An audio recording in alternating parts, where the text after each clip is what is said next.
Hello, is this Necessary Gaming here with a new stream? And this stream we're going over the event week for this week in Grand Theft Auto Online.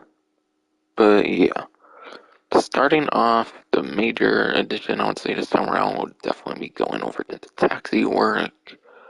But yeah, you can now go to downtown Cabco in East Vinewood to explore the taxi work. So there's a new legitimate business kind of thing there, pretty cool.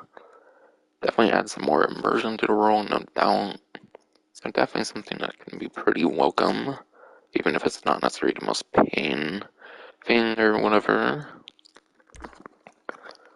Then there's the Acid Lab now. You may wonder what's new with this, considering it was already in the game since day one, but yeah. If you look below, and in like the little box there on the main menu here, you can now purchase the MTL Brigade 6x6 from the service class on Warstock Cash and Carry. So it's now purchasable. I'm curious if you can somehow buy one even if you already own one. Sounds like you can only get the free one or you can purchase it. It doesn't seem you can do both, obviously, because that really doesn't make too much sense. But nevertheless, I'll kind of try to check that out, maybe. And yeah, subscription service, the stuff got renewed on that, so there'll be a good bit to talk about in there. Some highlights. You'll actually get the new taxi for free, and it's kind of new. The ability to purchase it is new. Otherwise, it's just your same taxi from like day one of the game, even from like story mode. It's nothing crazy or anything. Honestly, it would have been pretty cool if they actually like gave you like the taxi custom from the arena, and that would have been pretty interesting. But yeah, it's just your box standard like day one taxi. Would have been cool if they just automatically like unlocked like the taxi custom from the arena for those who didn't want to get the 25 on the arena rank and stuff. That maybe would have been a better deal there, in my opinion. The equipment upgrade for the Acid Lab. I'm not sure if that's the same thing they did from last month. It could be like an ongoing theme for the entire DLC or something at least. I don't know. Last time might have been like the actual Acid Lab. The equipment upgrade might have not been offered last month, so that might be new there, kind of for the subscription here. Equipment upgrade, you'll definitely want that. First of all, you actually have to do 10 like DAX like Fulgen jobs though. So you gotta make sure to do DAX Fulgen jobs, you gotta make sure to do 10 of them. There was a way where you could actually skip the cooldown. I think Rockstar kind of patched that, but there might already be a workaround from what I've heard as well. There might be ways to get through those Fulgen jobs quicker. Like, yeah, it could technically be a money glitch in a sense, kind of, if you, like, skip the cooldown, but it's only like $50,000 per mission, kind of, on, like, regular money and stuff. But, yeah.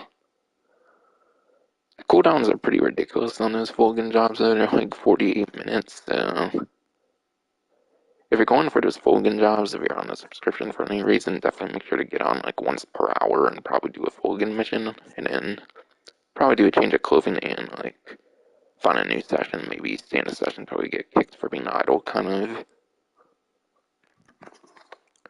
Because saving in the 9th gen version, from my experience, hasn't been the greatest in terms of like lobby hopping and whatnot, compared to what I remember from 8th gen. Probably because faster loading times, it makes it kind of harder to save the game and stuff, in a sense. If you're not planning on like fully closing out the game, I guess it is and whatnot. But yeah. Anyways, equipment upgrade is kind of a bitch to obtain, is what I'm basically saying there. Make sure you're very prepared for that one. If you do subscribe, you got a month to do it though. Pretty much. There's new clothing items. I think in particular a lot of it has to do with like Lunar New Year or whatever. So there's like kind of a lot of There is kind of a lot of Lunar New Year stuff. New chameleon paints. Pretty sure that's one of them on the image there. Sounds like there's a white prismatic, like pearl. I think that's what that one probably is there. And yeah, check some of what's New Year, I will, whatnot. But yeah, free taxi's not going to cost all that much, so the vehicle this time is not really anywhere near as great as the last one's, which was like the Alpha Z1. In terms of value, you're not getting as great of a vehicle.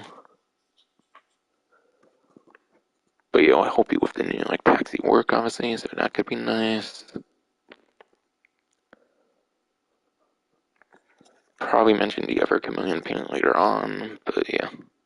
I assume again that's that white prismatic one. Exclusive weapon skins at the gun van, and the equipment upgrade was already mentioned there beforehand.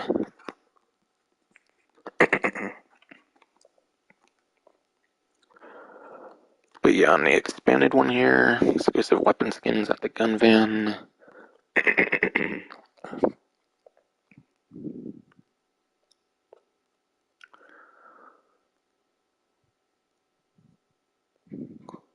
Gotta look at it real quick actually.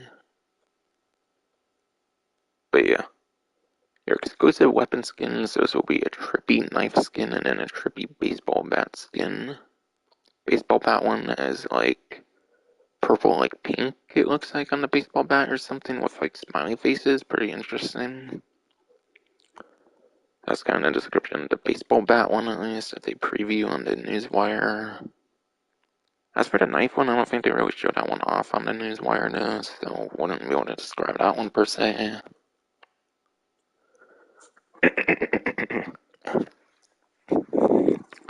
So yeah, if you get the next gen exclusive like subscription service, you can get some melee weapon skins, which is cool. First of their kinds. So I hope they do some for non-subscription. Hope they do some for non-subscription people, though. That would be nice. Oh, it's not a subscription only thing. That would be fucking bullshit. For any of the melee weapon deliveries they do.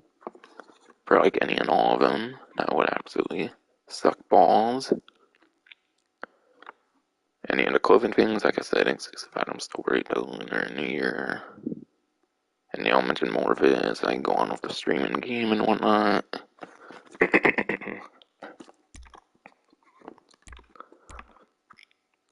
And yeah, I unlocked that.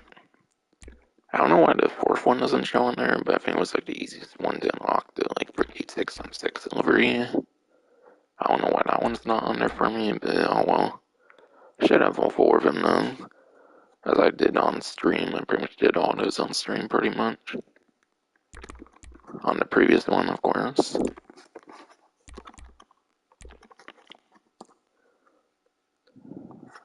But yeah. Skin D looks like some more plus promotion stuff there. Yeah, now it's that little baseball bat thing I was explaining with like the smiley face and like purple paint there. But yeah, subscription now includes exclusive brand new baseball bat knife skins, only available at the gun van. So you will not be able to get it at the ammunition stuff. But yeah, shouldn't be a problem to get at the gun van actually, because I believe your location for the gun van will actually be marked as long as you're subscribed. If you're not subscribed, and if you're on 8th gen, you have to actually find the thing now. But yeah, if you're on the subscription, I think it's automatically blipped for you on the gun van. It shouldn't be hard to do that whatsoever on the subscription now.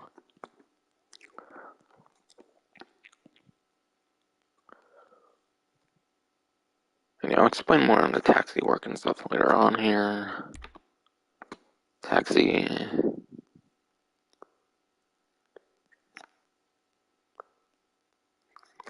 And yeah, if I didn't mention you buy on Warsaw Cash and Carry, but I already did like a leak video covering the upcoming vehicles. And Rockstar themselves even hinted at the taxi work, I'm pretty sure, on one of the like December news wires or something. So I think it was pretty obvious this was coming into the game.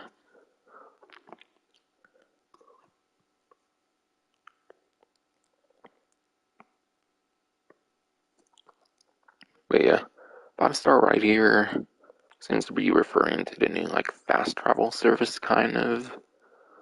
There's some things about it which I'll be mentioning throughout and whatnot. But yeah. There's now a skip to destination feature for select locations. So it's not as crazy fast travel as people might have been thinking. People might have thought like it would have been one-to-one with the story mode where you just put a location on the map and then you can fast travel. No, unfortunately you don't get all that crazy customization. It's only select locations.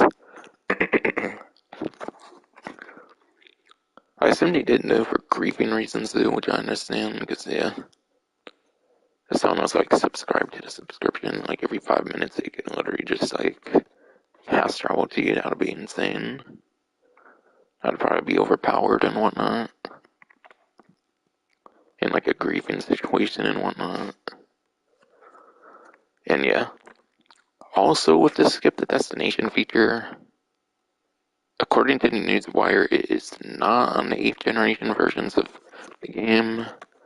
So if you're on PS4, Xbox One, and technically even the PC version, because it's not expanded and enhanced just yet, those platforms probably won't have it just yet. Or ever even. But yeah, PS4, Xbox One versions pretty much will never get the skip the destination feature since apparently it's a 9th gen only version feature. But yeah, PC. Apparently eventually it's going to be getting the like expand enhanced treatment eventually from what I remember from Rockstar and stuff. So eventually it should make its way to PC on the other hand, but most definitely not right now though. So yeah, PS5, Xbox Series X exclusive feature there. Funnily enough, it's not even anywhere near the best fast travel either, and there's other fast travels on like 8th gens. I'm not sure why it misses out on the 8th gen version. Not sure why 8th gen doesn't get the feature since it already has like other means of fast travel for vehicles and stuff. I don't know, maybe it's an excuse to have something exclusive to 9th gen, I don't know.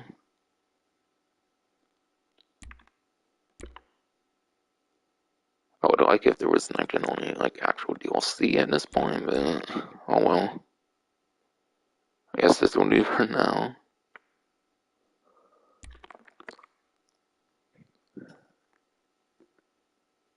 And yeah. Again, this is really only if you don't want to do those like story missions. If you complete like all those story missions, you don't really need to buy it anyways. It's more if you just don't want to bother with the missions, just want the vehicle right away for some reason, which I highly do not recommend. You might as well save all the money that you can, unless they're like $1 billion plus or something maybe.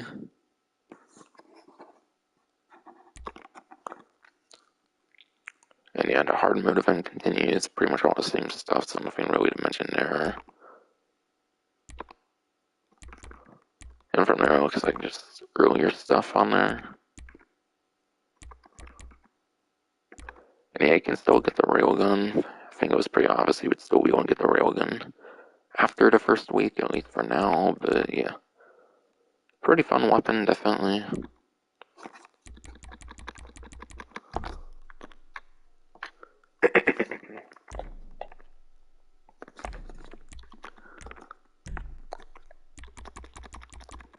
Alright, nothing going on with heists as I expected there. And from what I kind of looked at. Doesn't look like any of these like serious things have anything going on here.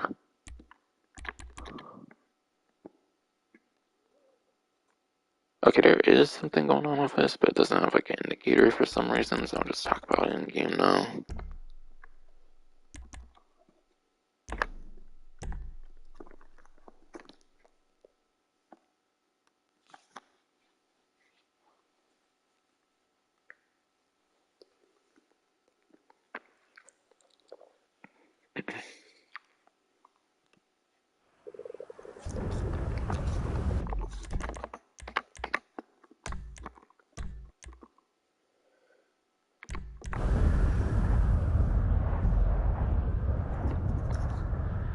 Yeah, I don't really feel like taking a taxi and staying on Blair showing what that one's like compared to online. It's pretty easy to do something like that anyways. But again, that's only like a 9-gen feature, as I was mentioning, for the skip the destination, which is only certain points of interest in online, for obviously like anti-griefing measures in the game or something. I assume was why they didn't let you like do whatever destination you want like in story mode for the wider.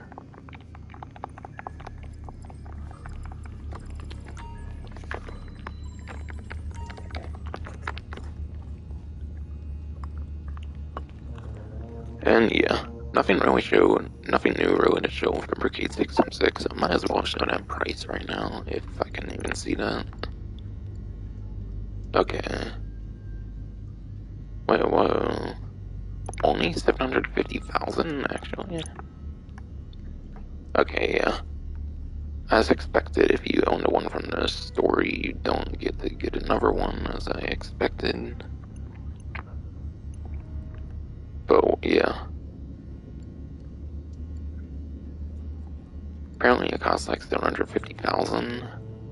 That price actually seems familiar, I feel, from like doing something like the full again like warehouse though. I don't recall though. I don't know, maybe you still have to actually pay for it even when you do the story missions, but obviously those will give you like the money and stuff, I don't know. But nah. Probably don't necessarily pay. I don't assume you paid that 750,000 at all in doing the missions, obviously. I mean, it's like slightly discounted or something. I don't know, maybe the one that I talked about in like the leak video was actually a different price. I don't remember. So maybe it only shows 750,000 for me because I already completed the missions. So maybe the price that shows it will depend on if you've done the missions or not. That could be something maybe. But yeah, then Los Santos Drug Wars finally gives the day one taxi as a Pegasus vehicle. Yes, that's correct. But yeah, if you want to buy it now, if I want like doing any task for a discounted price, you can actually buy it for $650,000. Not very expensive, obviously, in these days at all, but yeah, might as well save that a little bit by completing the 10 fares in a row for the taxi work. And yeah, by the way, I don't think you're making anywhere near that amount of money for the trade price here if you do the 10 fares. So it probably won't, the 10 fares in a row probably won't contribute too much to this amount here. But obviously very inexpensive regardless. Clothing unlock, traditional painted rabbit, and clothing unlock rabbit. Some Lunar New Year stuff, whatever there.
Oh, and yes. I'll show the like icon there as well, by the way, but yeah. Just a little beneath the casino, so it's very close to the casino here. Which is probably one of the more popular places to go if people do their like daily wheel spins and stuff, so not too far from that. It's probably pretty much the same location from Franklin's. It's probably pretty much the same location from like Franklin's like business you can buy in the story mode. So it's probably the location that people would have expected. I don't even know if there is any other building that would make sense for that.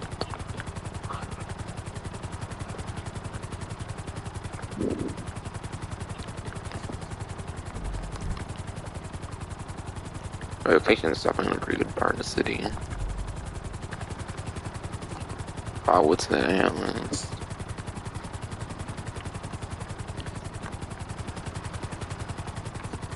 But yeah, then I'll talk about these like time trials and stuff I usually do before I go into the casino for my one wheel spin of the week and stuff. But yeah, starting off here will be Vinewood Bowl for the regular time trial. From Vinewood Bowl over to Pluto Cove, which I think is kind of up here or something. Alright, yeah, somewhere over there.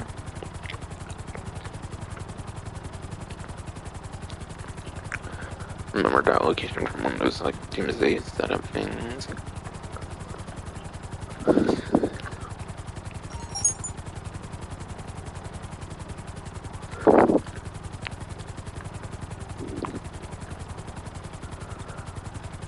But yeah, I don't know.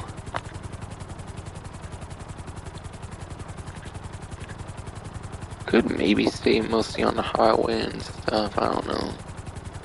Some routes maybe would still be good in taking some of these like side streets and then going up onto like this highway or something. So perhaps there can be a lot of lap time on this one, most likely. But I wouldn't be surprised if it could mostly be a top speed one as well.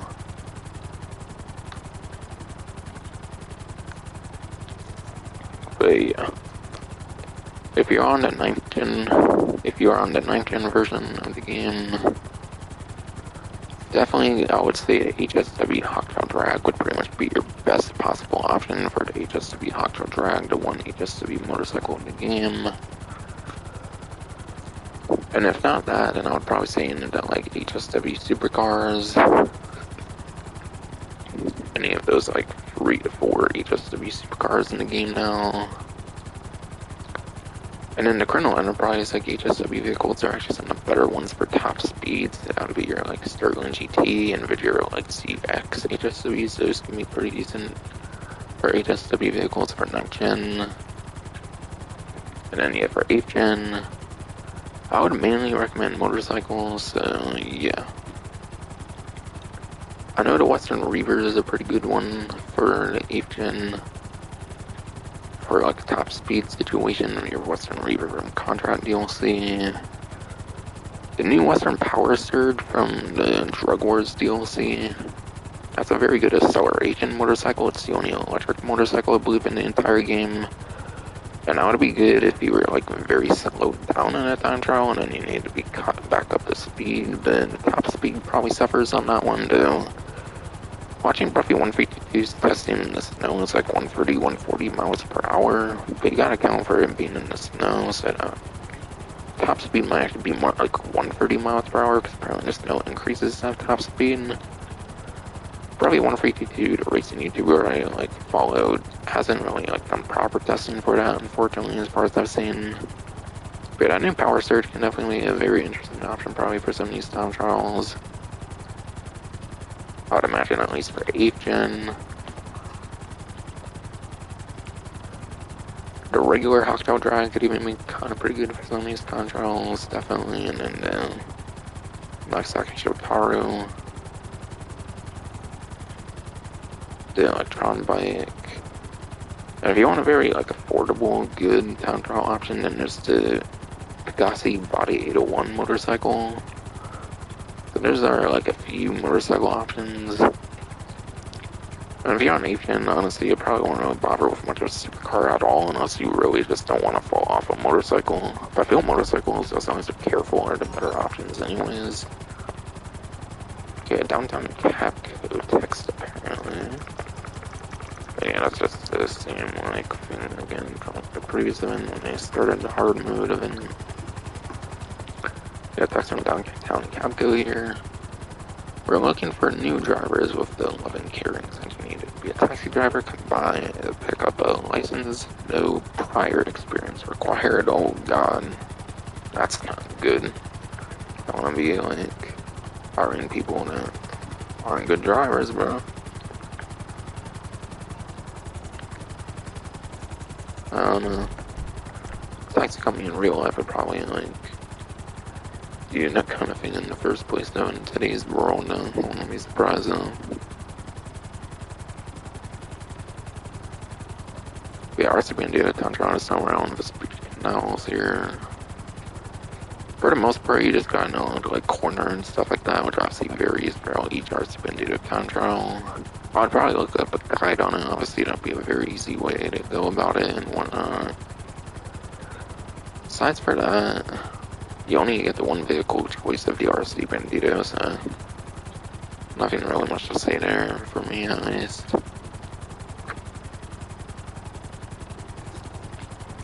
And yeah, HSW control is around to be Textile City. This one ends at like Stab City. So yeah, it goes from Textile City to Stab City.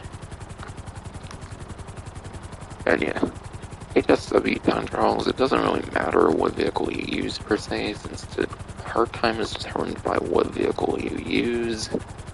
So you don't see a park time on that like you do for this one and like this one here. So technically you can use any vehicle you want, but yeah. Like I was saying earlier, pretty much your HSW Octa Drag, pretty much any HSW supercar or like the Chrono Enterprise HSW vehicles are pretty much the best for the HSW vehicles in terms of top speed. Even still with the NTNT, it's not necessarily your number one top speed or anything for the HSW vehicles.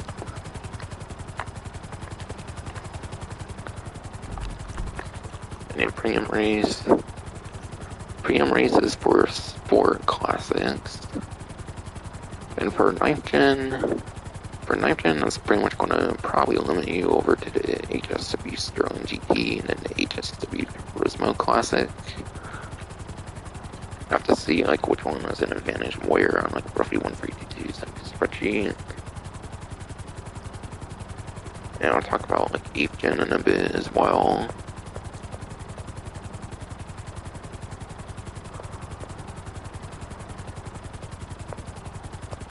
But yeah, Turismo Classic, HSW Turismo Classic tends to be the better one for lap time, which most of your races would be better for lap time.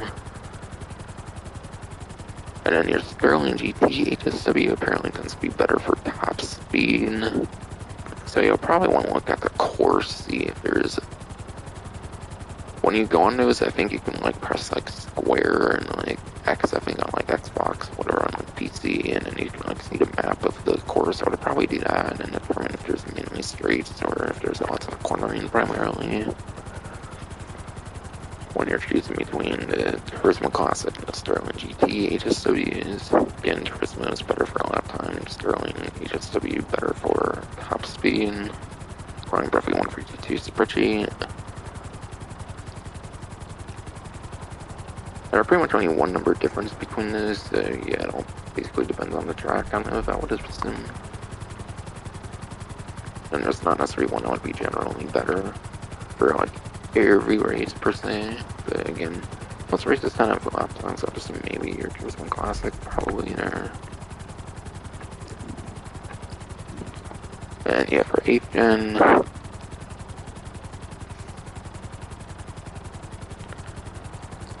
for a lap time situation, your Turismo Classic, your Cheetah Classic, and your Rapid GT Classic appear to be your top couple options there for 8th gen in a lap time situation.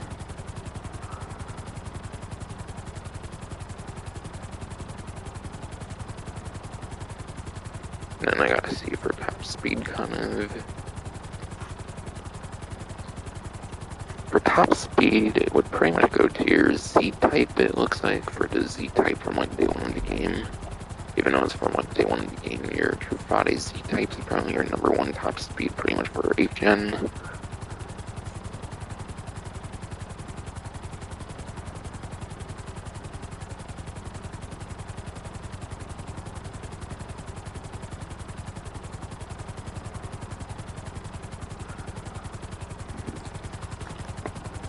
And yeah, I think that's enough like sport classic vehicle talk about really. If not, then I'll look around for like information on like YouTube and stuff.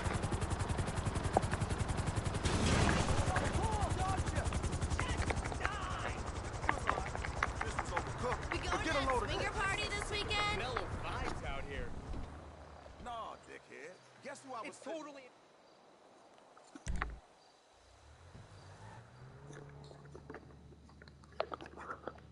We over to Casino, the podium vehicle this time around. Pretty sure this is the overfought author. I think that's what I saw on like the news wire what it is, and I do very much agree. That's definitely gotta be overfought author here. I definitely recognize that look.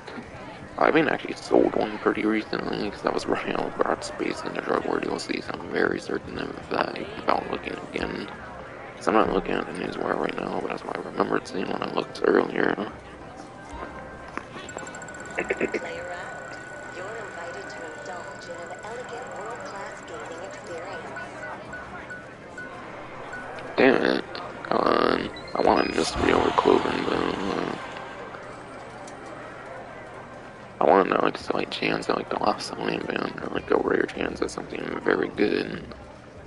That's why I'm in rare on the last alien band as well. It's like the only legitimate way of getting it or something. As far as I know.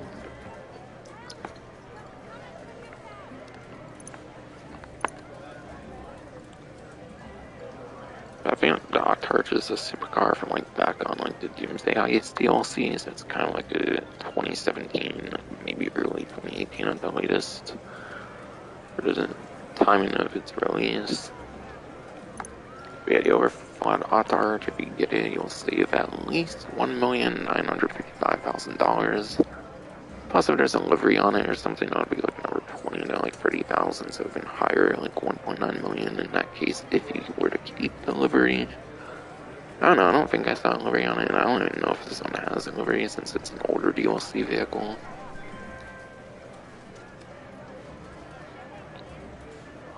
But yeah, I have to look at the spreadsheet from Ruffy 142 here. Alright. The Octarch. Where is that?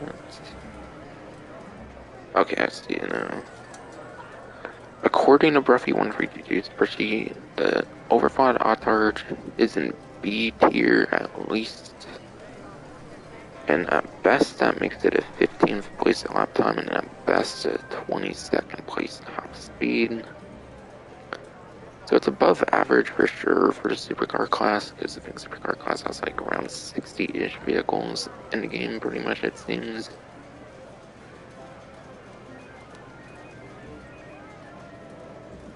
But yeah, I'm well out of top 10 now.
hold on, someone's fucking way gun down.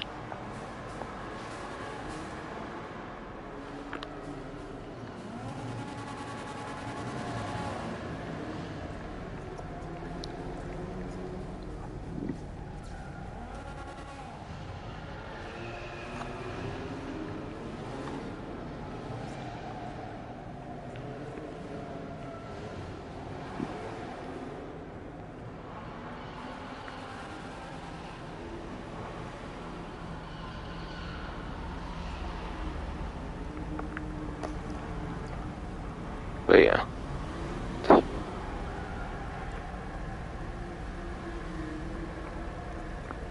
Yeah, test rides this time around will be the Karen Calico GTF, Karen Fitted GTX.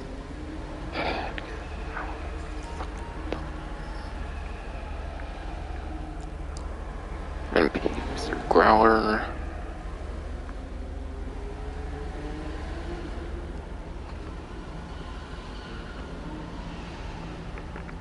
Yeah, Calico GTF.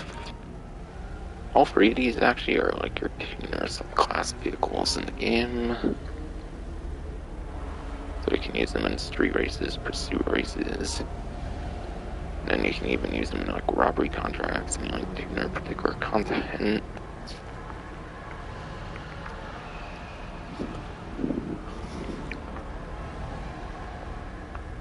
And of the three, I think your Growler here will pretty much be the worst option here. Because I know Fuji GTX kind of, I believe, is pretty good for top speed. Calco GTF is a pretty average vehicle for both lap-time top speed. That's where it is, and then, yeah. Growler, I think, might be good at least in lap time, but there's definitely better options now.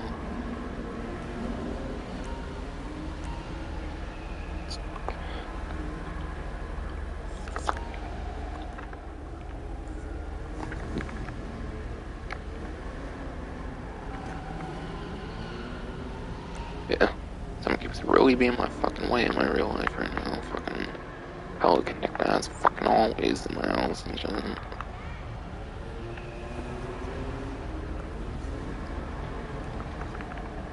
But yeah, as I was saying, this is a very like average tuner subclass vehicle here. So it can be very average for your street and pursuit races, not necessarily anywhere near your best option.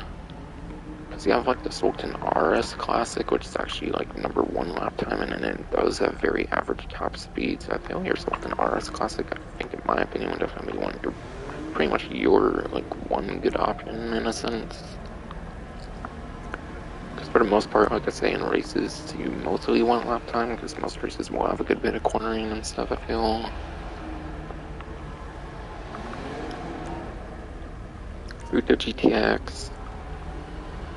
Not necessarily your like top couple, but maybe within like top like few like top speed options or something. From what I'm remembering for like a street race, pursuit race situation. If you want the #1 top speed, I would actually go over to the Jester RR, I'm pretty sure though. So I think Jester RR and the Sultan RS Classic are actually offered in other places right now, if I recall, so honestly, I probably wouldn't recommend the Futo GTX at least. Again, your Calco can be pretty average apparently, from what I recall, though, on tuner subclass. And then a Growler. I feel it's like average at best, and like both lap time and top speed, and from what I recall. Comet S2, I think, tends to actually be the better of the two, like P-Fister, like tuners, so. And then there was even an S2 Cabrio in like the contract update, but I don't think that one's referred to as a tuner or subclass vehicle whatsoever in this game. So I feel the Growler's kind of at least worthy, like tuner one for the P-Fisters in particular, for the P-Fister tuners. I think definitely best buy is definitely your Calico GTF for this time around. I don't think any are on discount, by the way.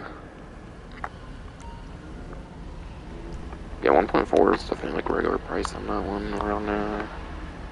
1.1, looks like, and then, yeah, like 1.2. Still need like 4 vehicle discounts this time around, actually, I think, so most definitely not.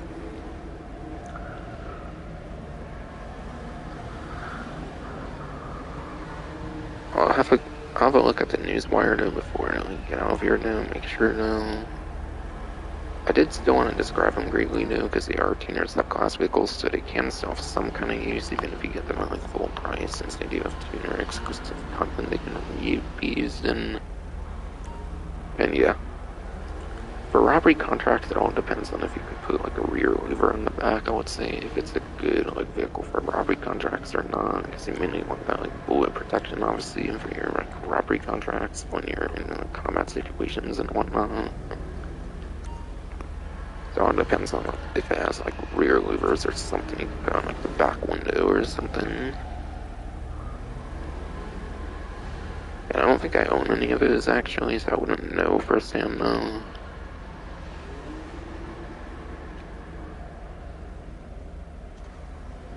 Okay, I was on the Plus newswire there. I actually gotta look on the regular one here for a bit.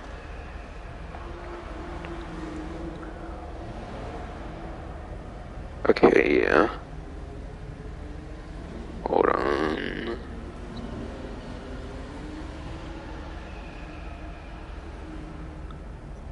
Okay, yeah. Nowhere on the newswire suggests they're on discount or anything.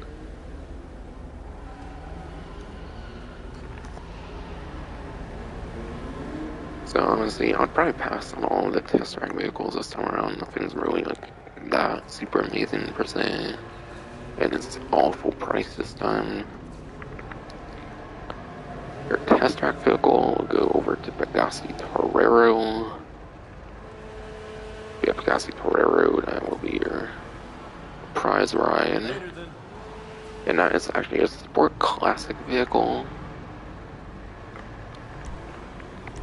I'm pretty sure for the class there. And yes, Street Race Series. For Street Race Series, you have to place the top 3 for 3 days in a row.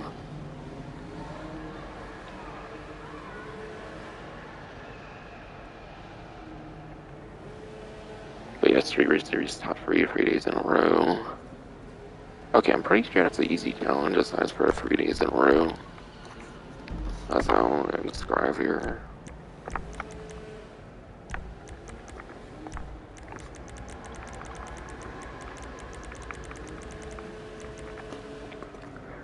We have street races, you have 7 options here, they're very easy to find, they'll all be right next to each other.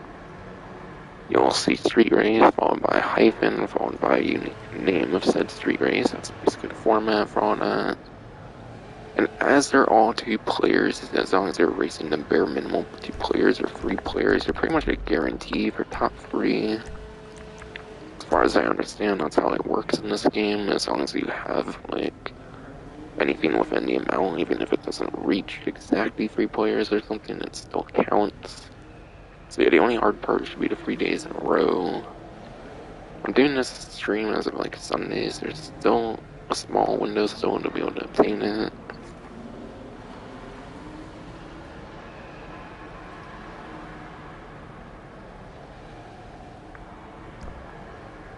But you can basically just exchange ones with a friend.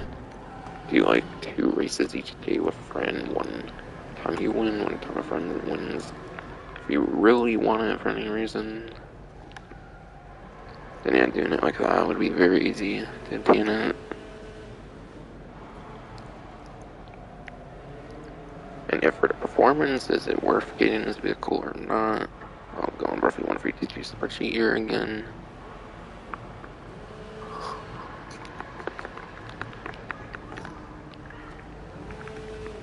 A Pegassi Torero. According to roughly 152 spreadsheet, it will be at least in the B tier, and at best that will make it at least 9th place lap time and then 18th place top speed. So, but yeah, 9th place barely puts it into the top 10. So a couple never like good like supercar editions, not supercar, but a couple more good like super classic editions could take it out of top 10.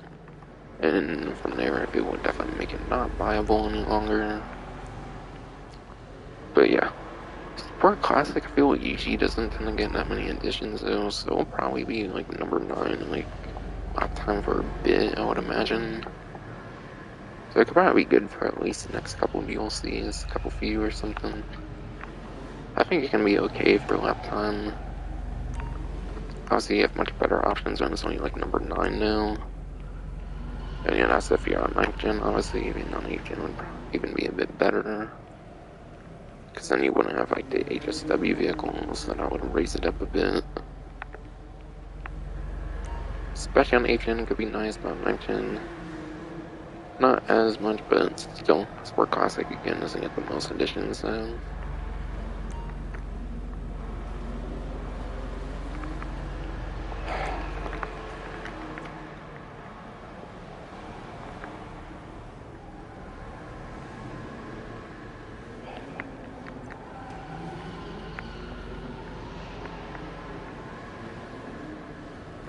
Someone's being my fucking way again, so I'm waiting again.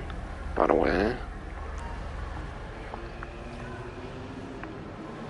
Stupid fucking bathroom hallway. Of course.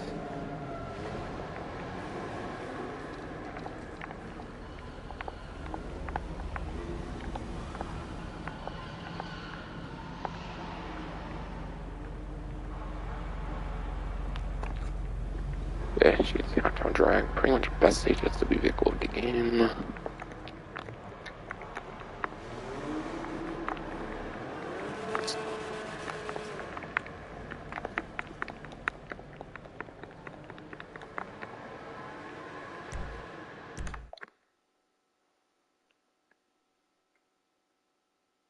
How's it going? I am just like in a total state of mind. Not my fault,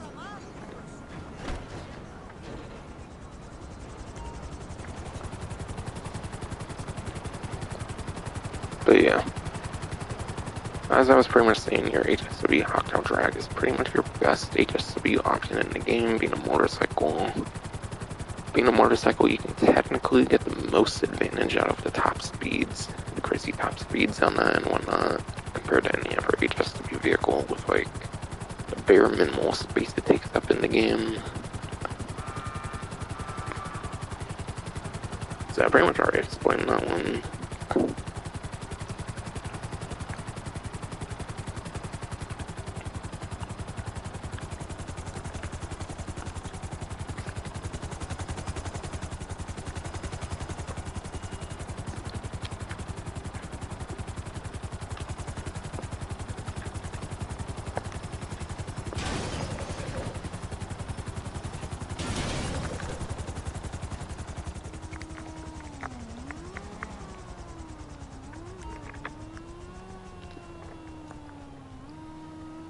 But yeah.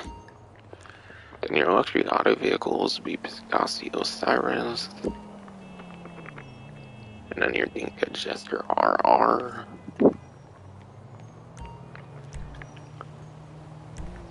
Just starting off with your Pegasi Osiris, this one will actually be on sale here, so it'll actually be on, I believe, 30% off discount here. Yes, it is. So when you get it 30% off, you'll get it for 1,365,000. I think it's like around like 1.9 million or something normally, so it's a good few to several $1,000s off at least on it, I'm pretty sure, with the 30% off. But yeah. This vehicle though, I wouldn't really recommend it though, even if it were to be slightly good anywhere, which I don't really think it's going to be, but I'll get into that a little more later. And the reason is, it's one of your like earlier DLC vehicles, which makes it from like late, it kind of makes it from like late 2013, like early 2014 to like mid like 2015 kind of range. It vehicles from the Ill-Gotten Games Part 1 DLC. That's actually one of the DLCs that has like all of the vehicles into the story mode.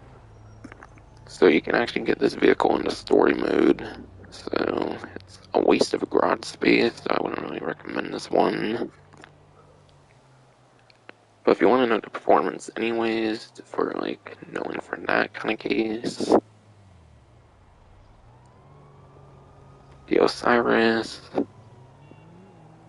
in the supercar class, according to the spreadsheet, is at least a C tier, and at best that makes it 30th place lap time and like 41st top speed. I think it's definitely below average for sure now. I would say it was probably already like below average for a while now for its performances. So you're not really getting good performance either anymore these days. So I would say this is flat out like not a good vehicle to purchase. Because if you want to customize it so badly, you can actually just customize it in story mode.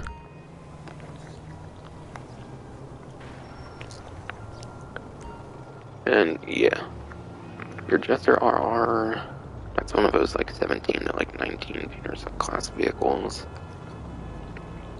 Which means you can use it in your street races, your pursuit races, and then you can use it in like the robbery contracts.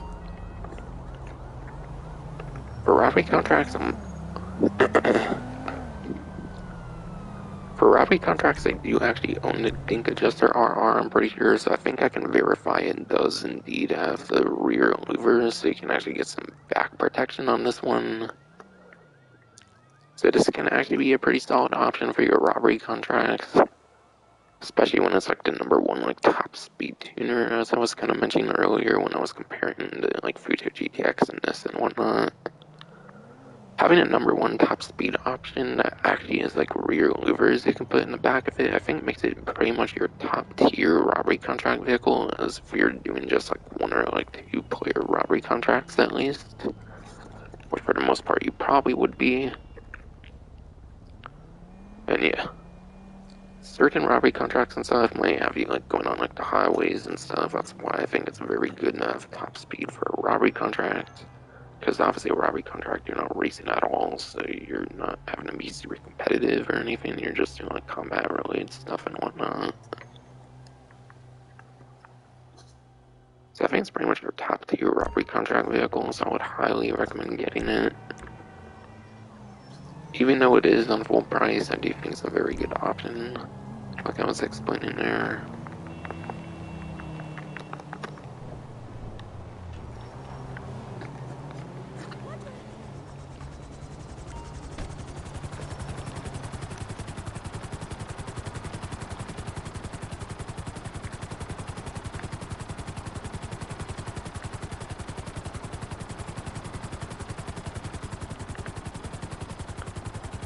And yeah, street races, pursuit races, it won't necessarily be too good since it has top speed as its main advantage.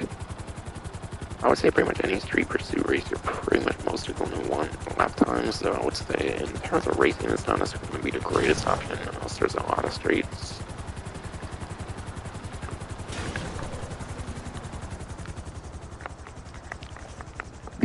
And that's only for street pursuit races. None of the like sport tuners are very good for the actual like sport class. They're really only mainly good for that tuner subclass. And then yeah, for simians this time around for the 5-year, there's the P-Fister 811, Karen Sultan RS Classic, Pegasi Ignis, Dinka Segoy, and then the Debauche Champion. And I'll mainly go over it in terms of like lap time and stuff like that if it's on discount. If it's not, then I'll probably be like skipping its performance. But if it's a tuner, I'll probably mention a bunch more on it as well, because it can be used in like street race, pursuit race, robbery contracts.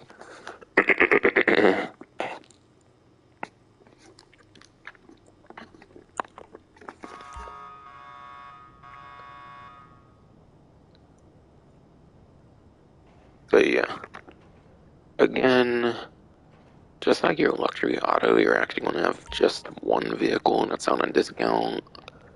Every other vehicle will be a full price, though, so keep that in mind.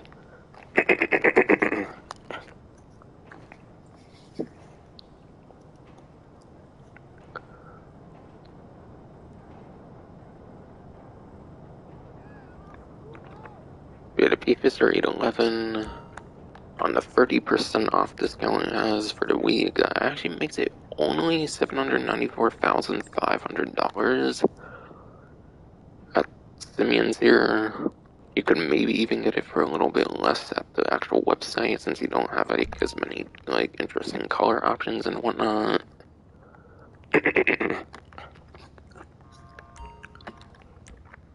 Yeah, supercar for under like 800,000. That's actually pretty good for 30% off. And it does have a niche use actually, as I'll mention later on from what I recall here.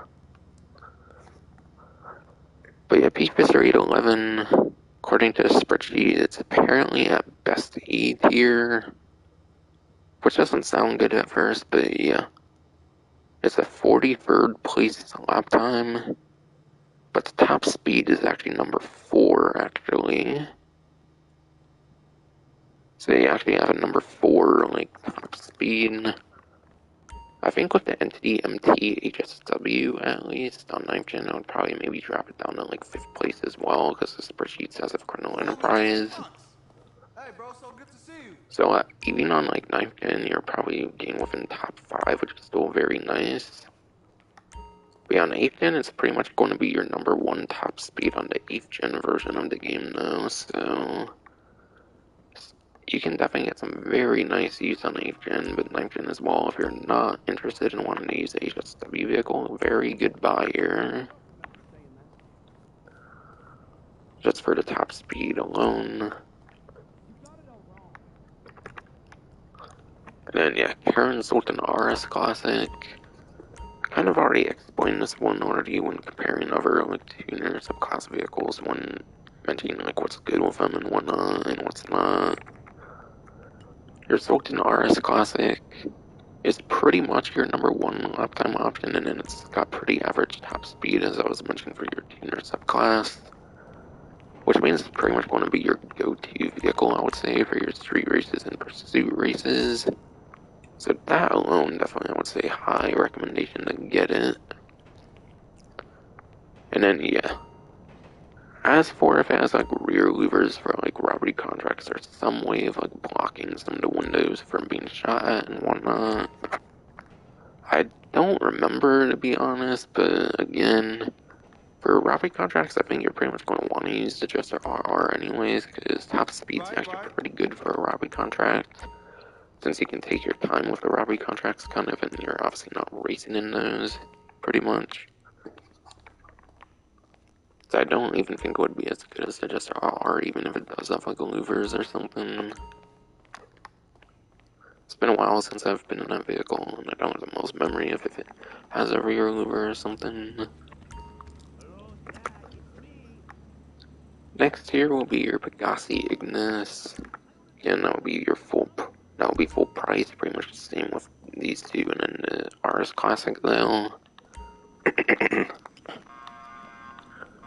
So I'm not going to be mentioning performance like numbers on this one. On 9th gen, it's already. On 9th gen, it's not going to be worth it for sure on 9th gen, since you have the weaponized Ignis, like HSW vehicle, and it can get the crazy top speed accelerations. And you had a weaponized Ignis, obviously has like the gun on top, so this is obviously not good on 9th gen. 8th gen, I don't think it's anywhere near your best supercar option for any sort of performance whatsoever either, so yeah. Doesn't really have much of a placement in 8th gen, I would even say as well. Definitely more worth in 8th gen than it would be for 9th gen though. And yeah, your Dinka Sugoi. I don't really remember this one having any sort of good performance either. I think it's actually got some very terrible performance for the sport class, which has like 90 to like 100 vehicles in the game now, as of like Drug Wars DLC, which is pretty insane. I think it's definitely on like the lower end. So for performance, I wouldn't get this one. And then I will probably say a lot about this one actually, the Debauche Champion. And that's because it's an Amani Tech vehicle. Which means it has the bullet resistant glass. You can put some armor plating on it to like double up on the armor. I think without armor it gets destroyed instantly with like a regular RPG, but I think even without armor you can actually survive a couple like homing missiles. If you get the like armor plating, you'll get some pretty good explosive resistance too.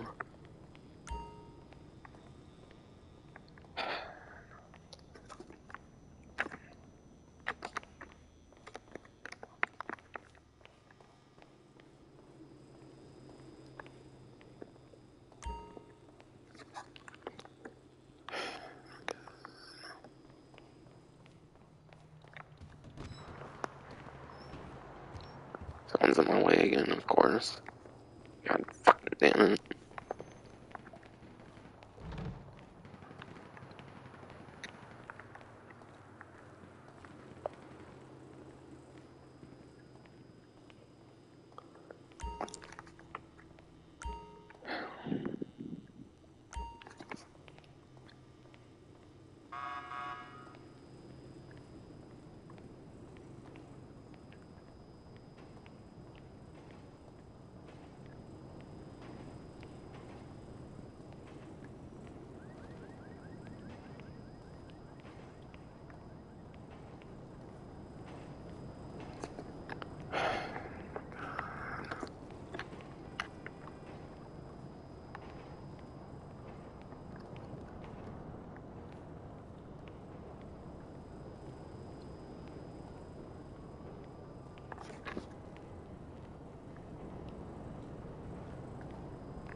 Why do you keep calling me?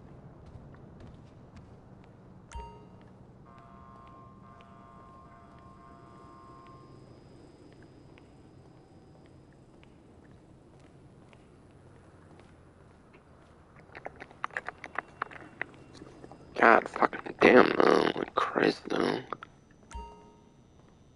Fucking hate being in the house if it's the bathroom fucking hallway.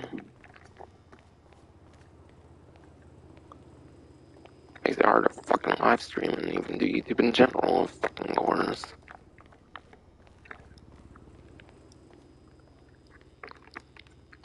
But yeah, Basic Champion, a mining tech vehicle from the contract DLC, which means it has the bullet resistant glass.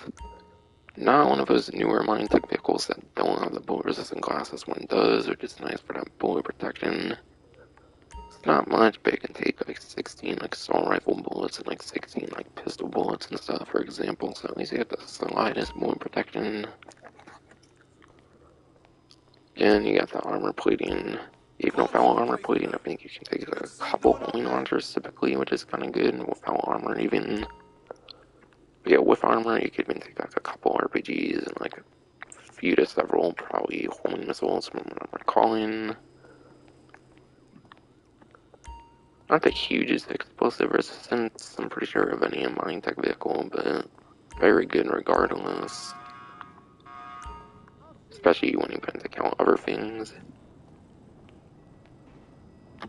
Being one of the older mining tech vehicles from contract again, it actually allows you to put the like machine guns on the front.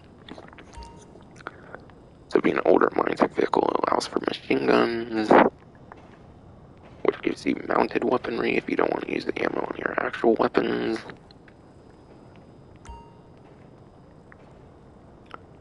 You get slick mines on it. Silk mines will spin vehicles out, of course. Not the most helpful thing, but it's definitely kind of nice for certain circumstances. And then, yeah. Then you got your exclusive Minitech features, which is either the missile lock-on jammer or the remote control unit. Missile lock-on jammer obviously prevents missile lock-on, and then the remote control unit turns into RC control vehicle. But yeah. Missile lock-on jammer, that can pretty much be good on any vehicle.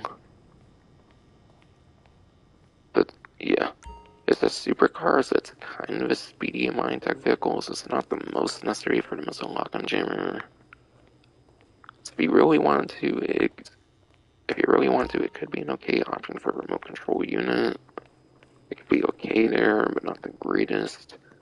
Because there is an electric car that can be in the remote control unit. Just if you want to be a second one in the Drift, I believe that's like an electric Minitech vehicle, which is going to be another good option, I believe, for your Minitech for a remote control unit. So even though it's not the most necessary for it, I would probably recommend the missile lock-on jammer. So yeah, even though it's not on discount, you can like weaponize it, and it's got like armor capabilities and stuff. So I would definitely consider getting this one.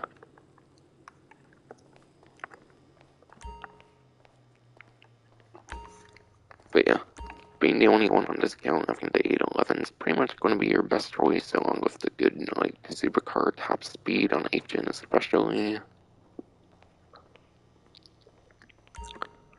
So with an RS Classic, it's actually one of your better tuner subclass vehicles, despite full price. Champion's a weaponizable vehicle and whatnot, so that's very good. So definitely just to go into regular Ignis are the two to most avoid.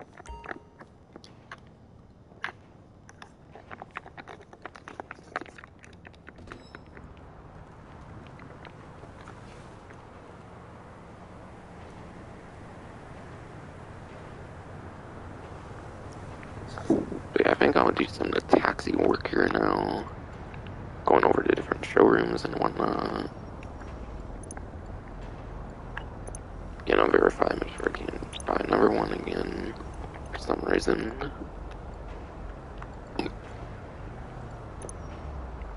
Oh yeah, I don't want to buy the taxi until I get that trade price. I actually have a better taxi.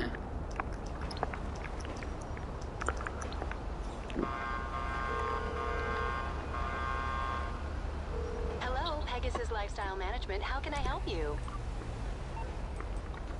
But yeah, taxi custom. I think before the taxi released, I think it used to just be called like regular taxi. So either when the like Drug War DLC first released or with the current event, I guess they changed it over to Taxi Custom, so you can tell the difference now, which is nice. Your specialist vehicle is now ready for you at our nearest pickup station. I think it had always been called Taxi Custom, to be honest, but then again, there was no regular Taxi Pegasus vehicle until now, so I guess it kind of checks out that just now call it Taxi Custom.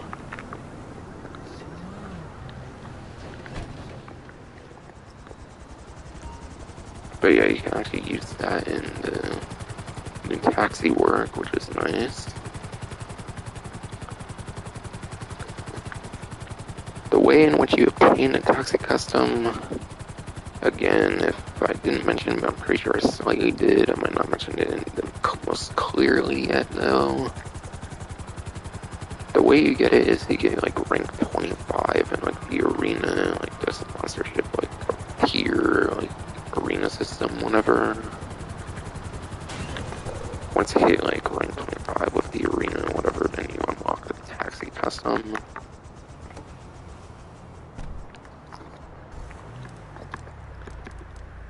Which is basically the taxi, but it's got like xenon lights, it's got certain performance upgrades, and then it's got like a red and like blackish paint job or something. And like the like lowrider kind of wheels, kind of. It's a pretty cool variant of the taxi, and you can unlock for the arena, you might as well get it. 25 is nowhere near the craziest being I feel for the arena, as long as you're just slightly willing to grind it. It's the first of the special vehicles, so I'm pretty sure you actually unlock for the arena. Being the first one, you pretty much expect it's pretty easy to unlock.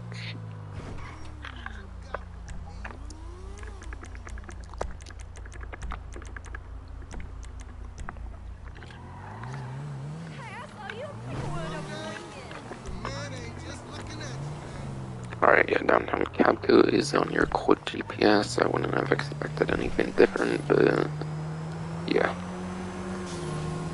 Good to see they put it on the quick GPS.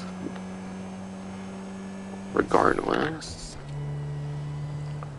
I was about to be like, it's the D icon, but right now it's tax still. I actually thought for a second there it was the D icon, but right now it's tax. Don't know how I already forgot that when I did them again last week. For hard mode and showing off the railgun a bit more.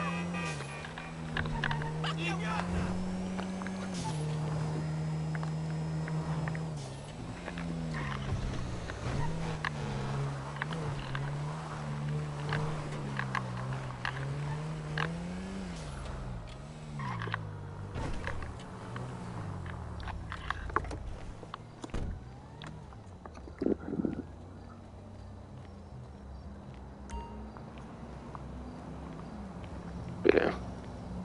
Arm wrestling's over there as well. Yeah, pretty funny. It overlaps with our arm wrestling location. It's kind of funny there. But yeah, thankfully you have to confirm to actually do it though, so just accidentally walking into it's not enough. Just don't accidentally do right on the arm wrestling, that would probably really suck. You have to go to the doors for taxi work. So I'm gonna go like physically there first. Downtown Capco now open for business, being taxi work from your additional income suspect complete multiplayers about whatever blah blah blah. This work can also be accessed by pressing R3 while driving taxi you own. Call just came in. It's up on your GPS now. And it's probably pretty much almost the same thing as the one that was in story mode where you like go into the vehicle, you can press a button.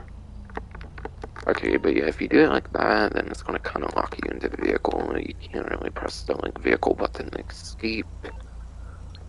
You can go for the phone and it'll actually let you quit it. Apparently you can hold it as well, and yeah, I'll just quit it, which is probably better, I would say, than going for the phone.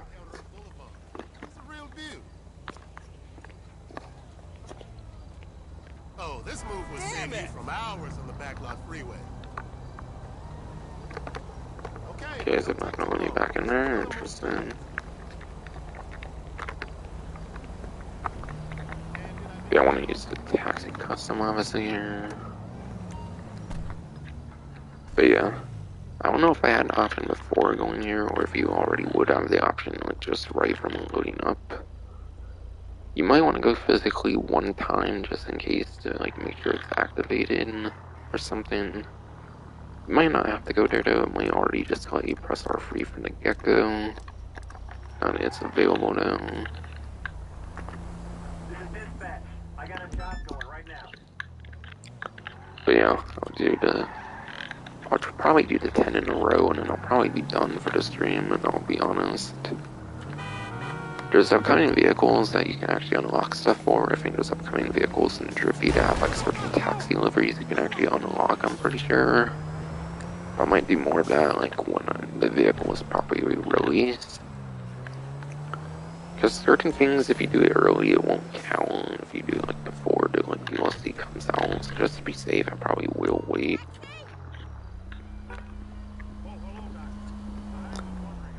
But apparently there's 2 Drippy vehicles coming out still, and there's like taxi liveries for them apparently. That will apparently be unlocked for the taxi work. Yeah, this first one here, looking to take me. I don't know, it's kind of already getting on the city, it looks like, interestingly. Yeah, I didn't really care about where I did it. So I figured I would just do it next to the building.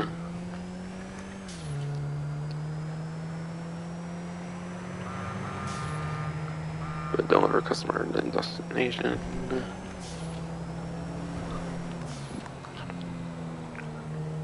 But yeah, it's pretty much just like your taxi missions from like the 3D universe. It's pretty much your 3D universe taxi missions, and then yeah, there's ones you can do in Grand Theft Auto 5's like story mode that are probably very similar to this, kind of, I assume. Like, not the ones from, like, the business you buy in the story mode, but the ones you can do just from the actual taxi itself. I think you can do with, like, Michael and Trevor as well, since it is a Franklin exclusive business after all that you purchase, I think.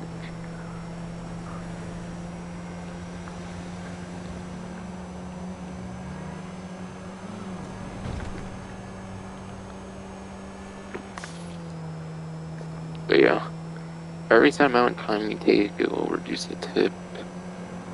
Even if you're driving like perfectly and stuff, you're pretty much obviously not going to probably get a perfect tip, since it all depends on like how far the destination is and stuff. It's kind of just always how like the thing kind of worked. I feel for like the different games with it and whatnot. Okay, come on.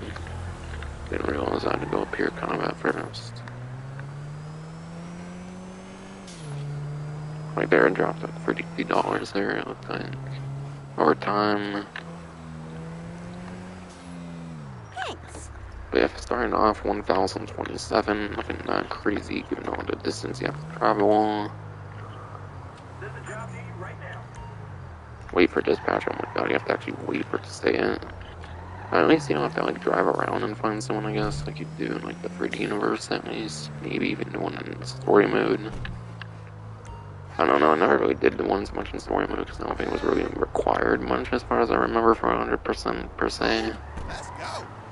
Like, yeah, I think buying like small businesses was required, but I don't think you really actually had to do any taxi stuff for 100% in the story mode.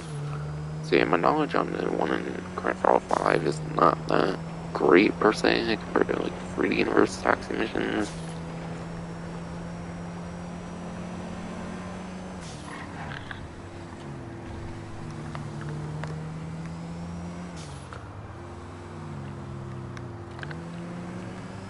Yeah, this one's actually not that much further down. It's pretty much all the way down here. It's pretty much where you go for like the final HSW time trial, where you go like all the way down there. Except it's not as much of a rush at least. Interestingly.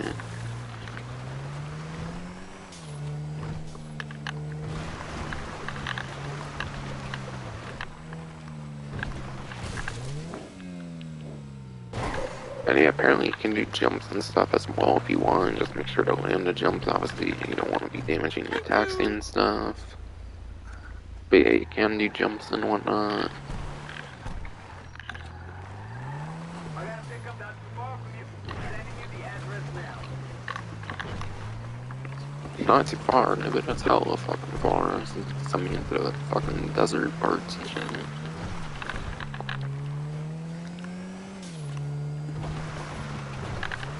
And yeah, I think the story mode one, I think you can actually have like, I don't know. I'm trying to think. Like, things can go wrong in the story mode ones, I believe, or even the simple ones that you do in story mode.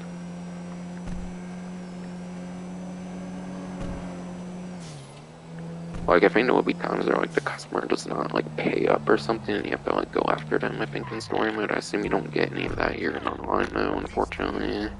Because that would definitely make it more interesting, but it would probably be very annoying in the online, especially, though. Especially if you were doing it in, like, a public lobby or something.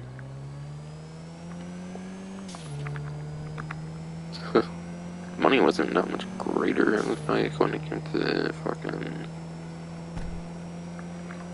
Yeah, the money wasn't that much greater for the second one, it looked like already.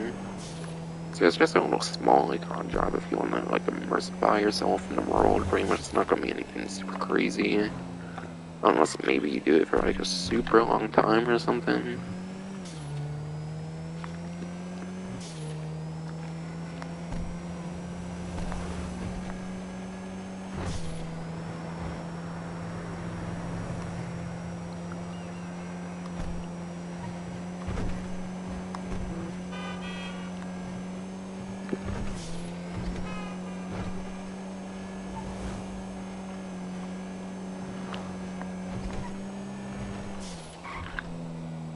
And yeah, since it's more like clear in the like sky and stuff now, I figure I'll like mention something as well. For those wondering like the basis of like the taxi custom here, In Grand Theft Auto Liberty City Stories, there's actually like a taxi known as like the Pickle like 76 or something like that, which I think is like the closest resemblance to this taxi in Grand Theft Auto Online for the taxi custom and the Texas menu. That was basically your reward for doing like the 100% like completion.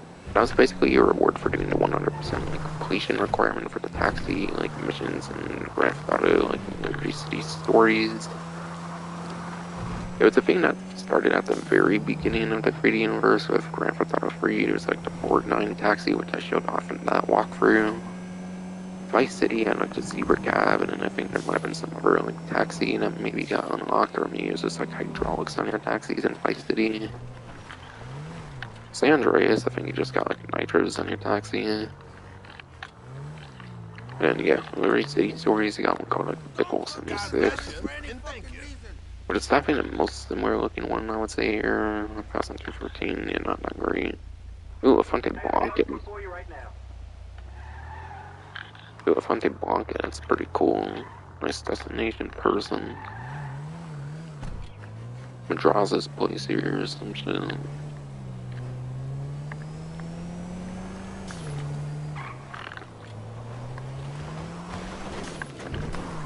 Yeah, Pixel. But yeah, not Pixel. Pickle 76. It was basically like this, but I think it was like a brighter red. I think it was like a brighter red pretty much. Pretty much looks like the taxi in Liberty City Stories, which is probably an older looking taxi, obviously not a more modernized taxi. Yeah, I think it also had like the lowrider wheels as well, and that's where those come from. That's like the white walls. I think Pickle 76 has those too.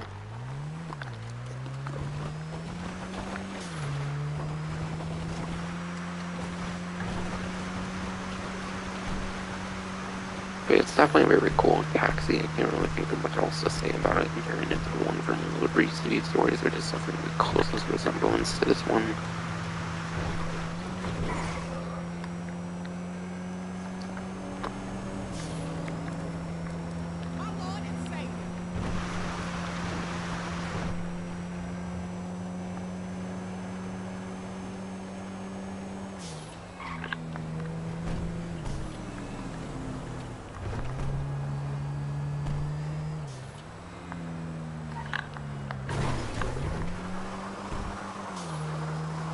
Gee, I hate that the doors don't close at all. Like when the passenger gets out, kind of. I don't know. It kind of did there actually. Maybe might have been just because I had like a curb or something. I don't know if one of the doors can have some weird physics when it comes to like characters getting out of it, and like it doesn't get like manually like shut much or something. I don't know. It's probably some weird physics kind of stuff or something. I don't know.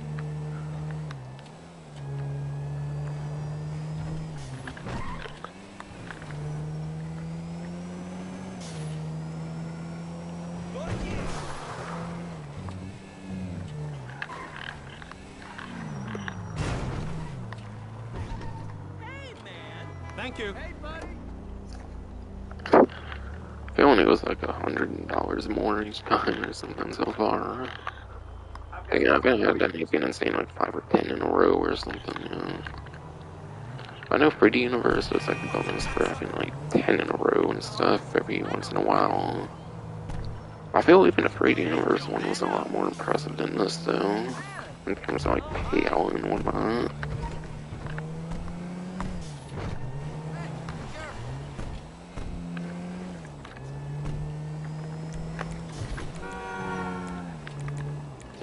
It doesn't seem you can quote GPS on here, unfortunately.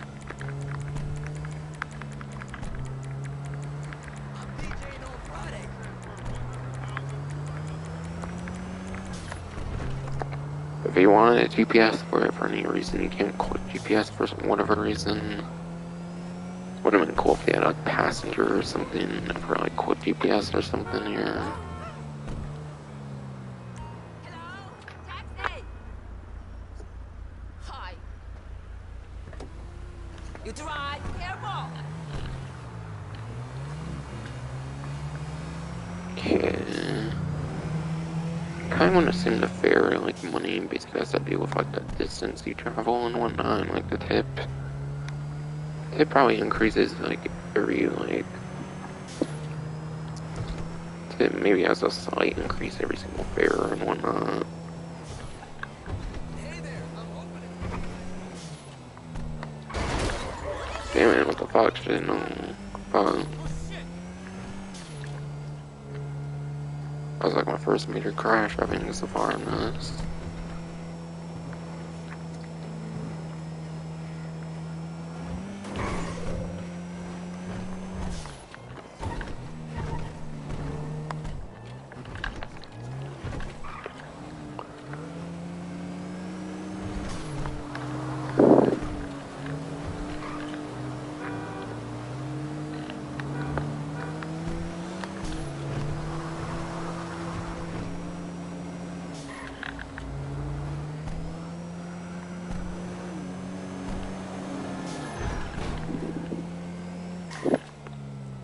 Yeah, notice all the high fucking speeds I go and this fucking car door still doesn't fucking naturally close. That's the, like, physics kind of shit I'm talking about from earlier. And I think, like, the only reason it even properly closes is because I, like, hit a curb or some shit, and it's pretty sad that the doors can fucking close right in this game now.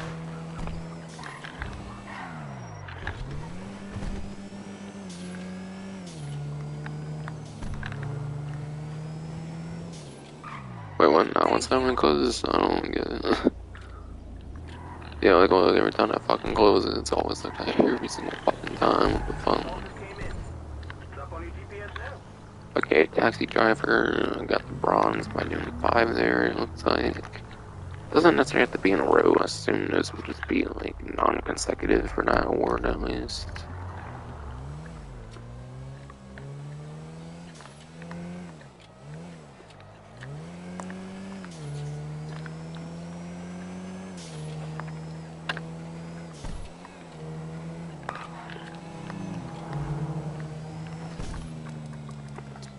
Honestly, it kind of really knows me, like, those headlights just randomly turn off automatically. Like, why does that fucking happen? That wouldn't happen in real life, certainly not. Like, while you drive it, at least, I assume.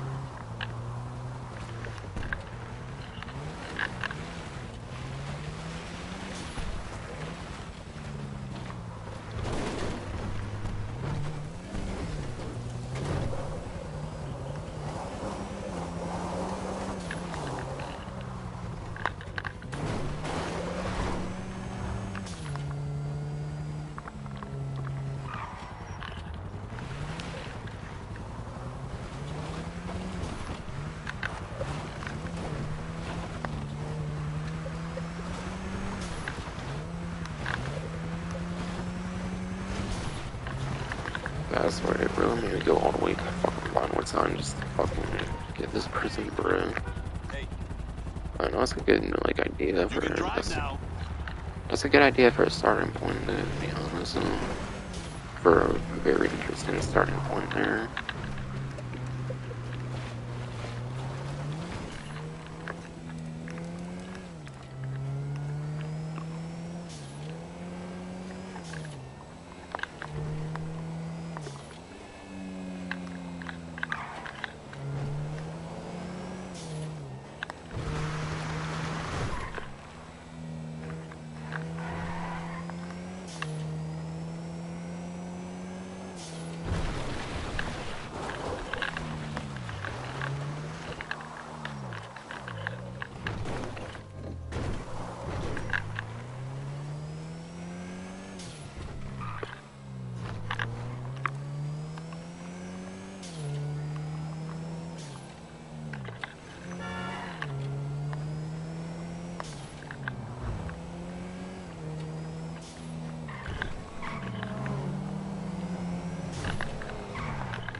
For a second I was like, what the fuck is that tow truck? Because there's a media appearing online. I don't know why, but because of doing these taxi works, that was suddenly a tow truck.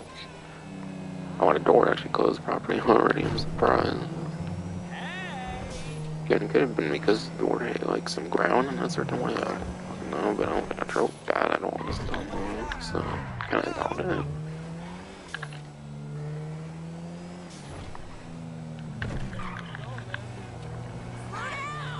Crap! Dude! What the fuck, dude?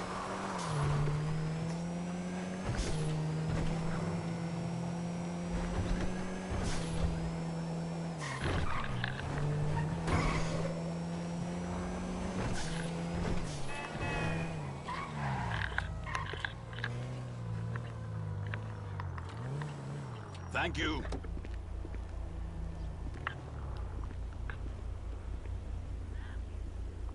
Fuck it! I got a pickup not too far from you. Sending you the address now. What? Who gave you my number? Hey, man, that shit was fucked up last night, right?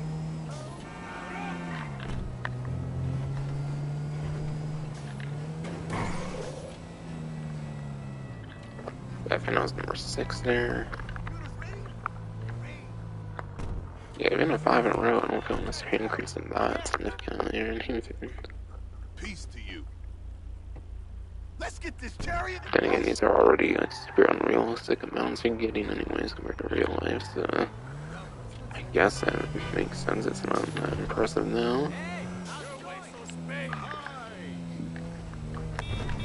But yeah. Honestly, the Rockstars actually had a lot of L's lately, I feel, in just the last, like, couple days or something.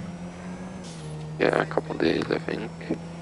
Because they had a Steam release. Steam release for the fucking trilogy finally fucking happened. Epic Games Store apparently later in the month, it sounds like. But yeah. Apparently the version on Steam is pretty much the same as the other fucking trilogy versions, just as buggy and like messed up and everything, despite having over a year to fucking fix it, and they don't want to fix this shit. God bless you and thank you.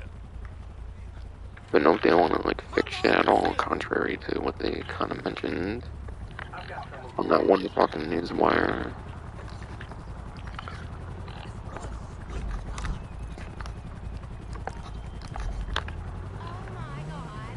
It's kind of like all the way on the other side of the water. There's a few on GPS there, to be honest. Why not? But yeah.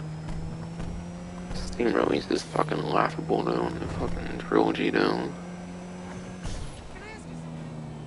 I'm actually surprised they did it on Steam first since Rockstar's a bunch of fucking Steam haters though. When it came to fucking Red Dead Redemption 2, they put that shit on the Epic Games first, I'm pretty sure, because they were trying to be woke, oh god. That's what happens when the door doesn't close, right? No.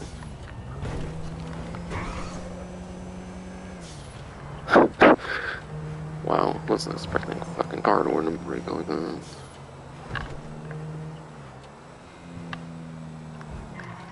Hello? Taxi? Hello? Okay, let's go.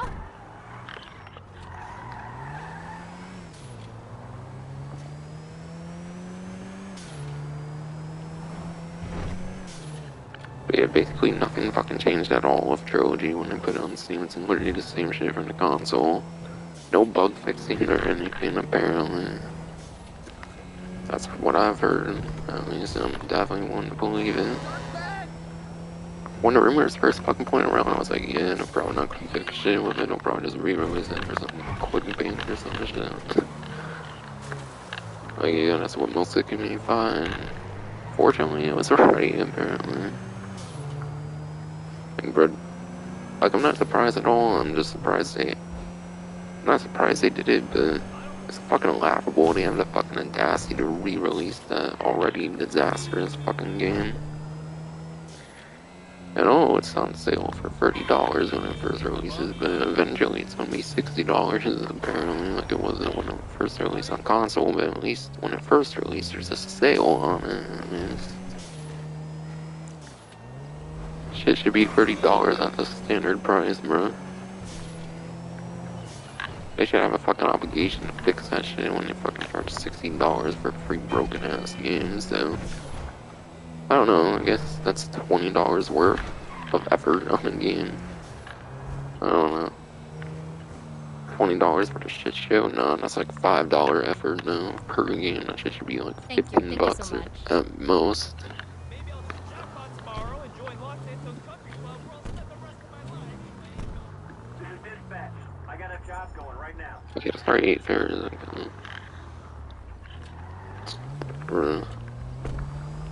Money's still almost just about the same though.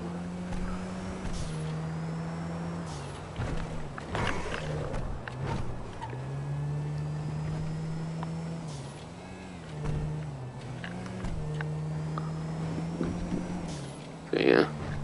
I don't have much more to say on that shit. Million Trojan is pretty much the same shit as I mentioned. What is there much to say about that? It's already been fucking said no. I kinda say I don't know much what to say personally even. Again, it's all pretty obvious stuff though. Let's go, please. How's it going? The fact they even have the fucking audacity to re-release it in the same broken state now. On a whole nother platform.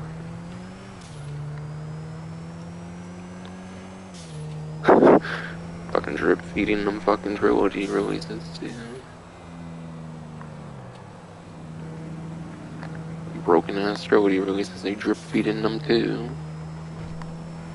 And not to be the same broken state as the starter pretty much.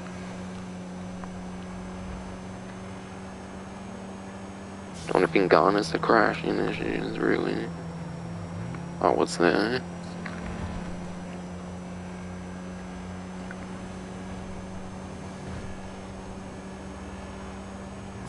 That's all that notable even.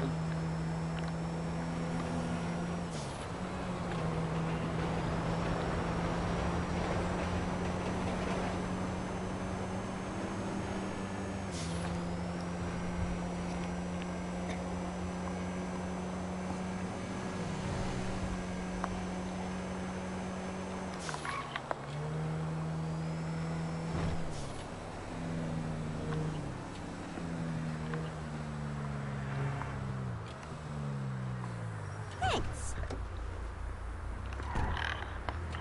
I mean 1900 bro. Shit started at like 1,000 though. Call just came in. It's like it increases 100 each time, like, boy. I mean 15,000 is about the time you take on this. Again, they're unrealistic amounts, but at least double what it is normally, like Christ. I mean, it is too if you're subscribed to Plus though, apparently. Oh my god, what the fuck? It's making go all across the whole fucking highway for this shit, what the fuck? 4 miles to get to this fucker though, oh my god.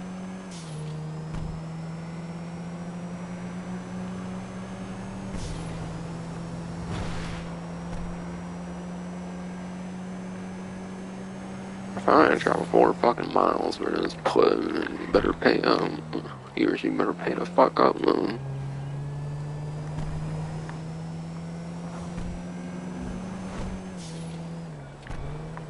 Probably won't though.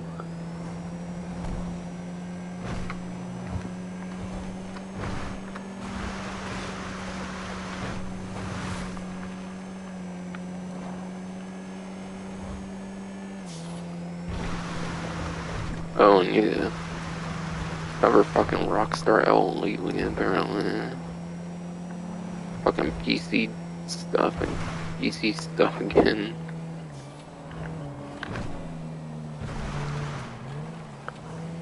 Trying to think about the word in not on PC. I don't play on PC and shit because I don't got a good enough phone to play on it anyways. But yeah.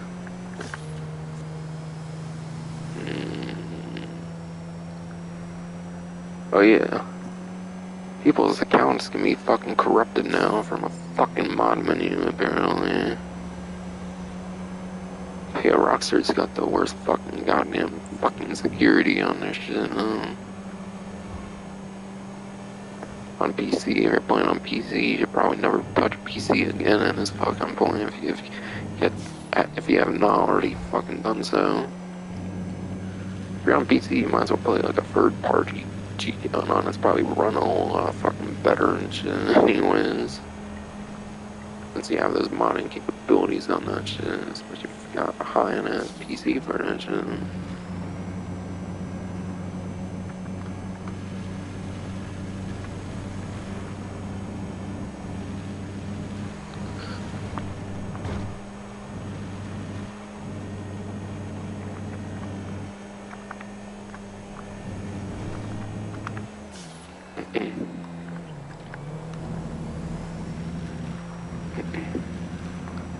I think that then. But yeah, basically people can just corrupt your like save data or something on like the PC version of GTA Online from what I understand now. Apparently like there's even mod menus that can help you restore your like account as well, and Rockstar's still not done much themselves to fucking fix that shit. It's sad. You can drive now. They're a multi-million, like billion-dollar company, and they have like probably the shittiest security I've ever fucking heard of on the fucking gaming industry, to be fucking honest. Did I bump into size and just them like, fuck you, fool. But yeah, honestly, console is a great experience.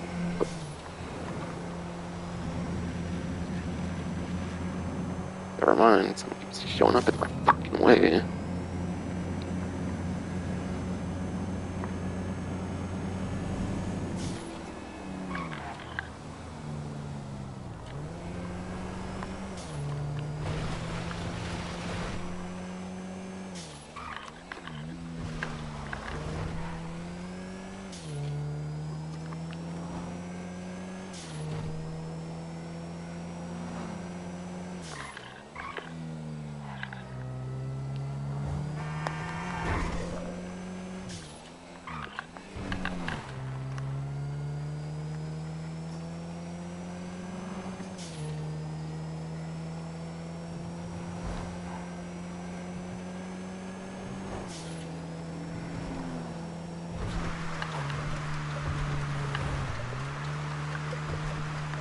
Pretty much right now, just stay on that one PC thing.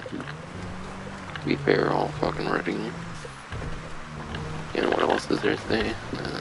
Hasn't already been said, to be fair, whatever, all fucking. Thanks. Maximum tip bonus, additional fares going to complete and increase the learning. What? There's a job near you right now. A 5-star ride, and then silver taxi driver at 10, okay. Platinum award must be 10 in a row, certainly.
swear I got the most annoying big brother in my fucking life, though. Fucking fuck, though.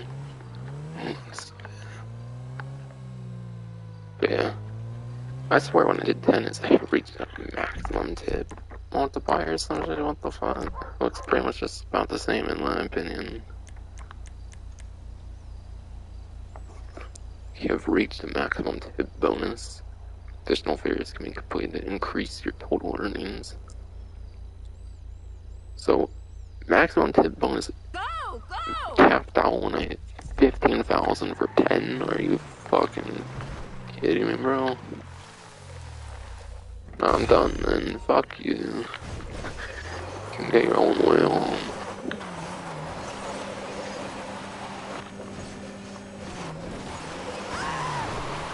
Fuck you. Fuck you and every not wasting my fucking time, bro.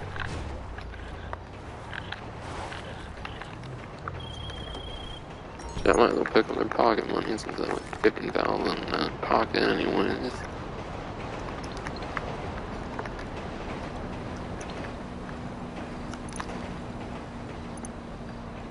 Yeah, I'm only wanna do this shit if there's something interesting to go for with it, honestly. Aside for that, I'm fucking done. Fuck this shit.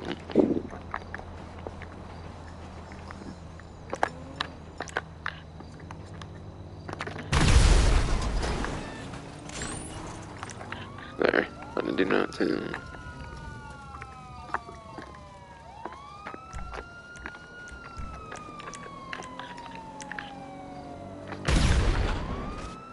Oh wow, I actually survived the fall.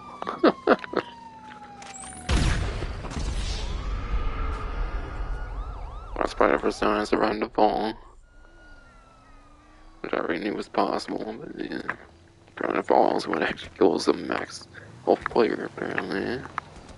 But it's like anything from like 120 onward or some shit. Otherwise, you're probably actually dead in one shot at a time.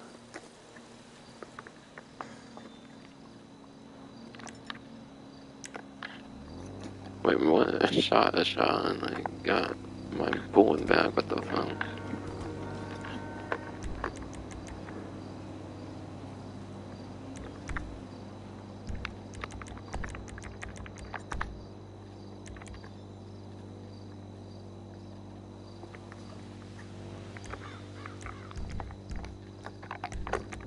I'll save the 50 bucks. Fuck it.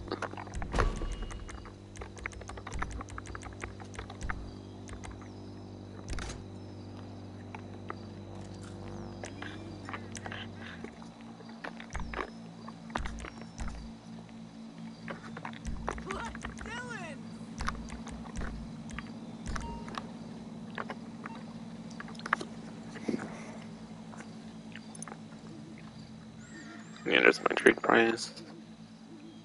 So, yeah, I'm buying it to complete my Pegasus collection again. And yes, I do pretty much have a complete Pegasus collection. I know there's a lot of useless ones in there, but why the hell not? I did it during the Kyle days. It wasn't like a pure waste of my life or time or anything per se. Kyle days when it was actually good was the shit. That's the last couple updates though, that shit's a joke though. Even more a joke in this update where they can apparently find bodies now. Which now took 2 fucking years to happen to be able to find enemies find bodies in Paprika, which shouldn't be a thing in the first place with how small that fucking compound is and shit.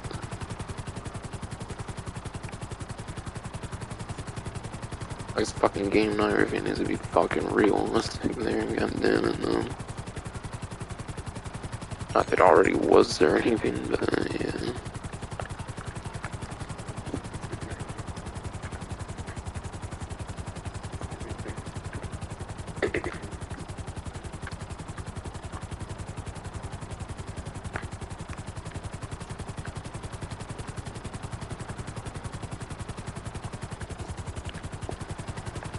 But yeah. Orders.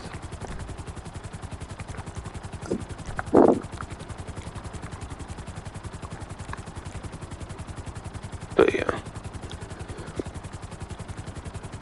Looks like there's awards for completing like non-consecutive fairs. Yeah, there's an award for non-consecutive fairs and then the 10 fairs in order, which gives you the taxi trade price for that platinum there, indeed. From what I hear, I think it caps out at like 50 or something for platinum, so you expect to be 50 for platinum. Maybe they end up doing like a delivery unlock, maybe one of the two like trophy deliveries I've heard of will maybe be tied to the platinum award or something, perhaps. Kind of.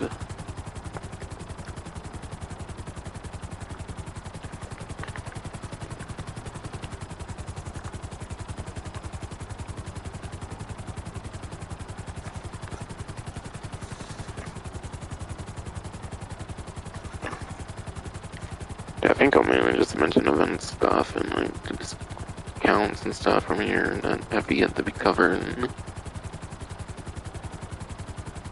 But yeah, unless you super care for like the bare minimal rewards and that, I just wouldn't bother, to be fucking honest with the taxi work.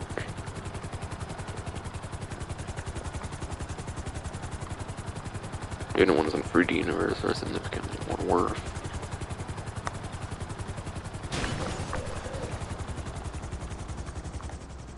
But yeah, it's taxi work, it's not going to pay good enough.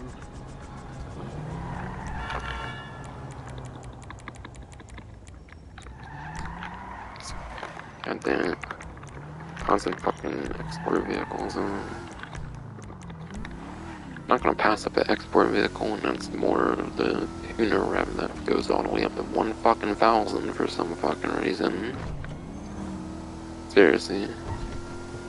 Next couple GTA games at least will probably come out by the time I can complete that. By that time, the servers will probably be gone. Before I even hit 1,000. Yo, what up, man? I'ma give you a hand start, bitch!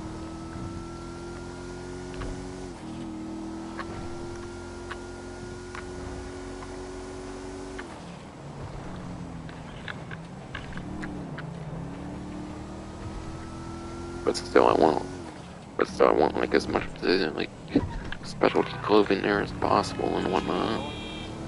This clothing unlocks have been kind of cool, and then auto shop, like not auto shop, but like the car meet, obviously. So I go for as much of it as I can, basically.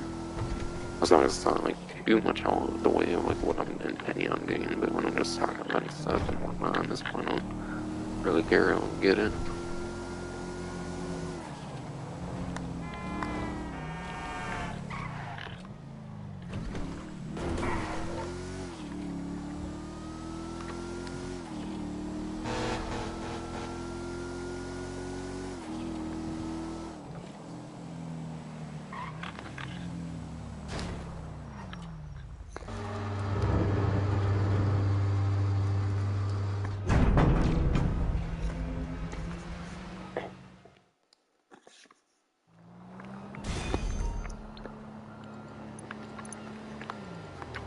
Okay, I'm assuming I had like a good support bonus of like 2,000 or something, I don't remember.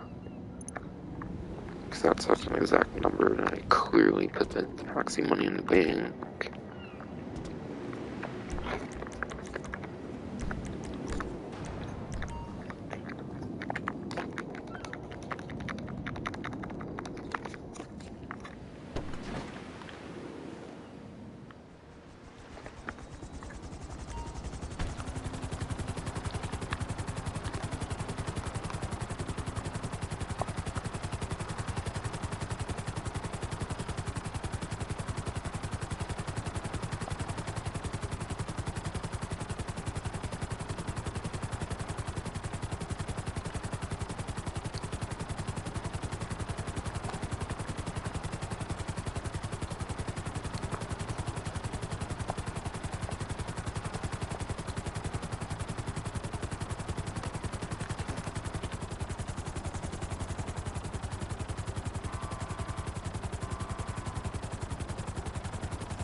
And yeah, obviously the one you can buy, you can use the taxi work, and the one you can buy as well.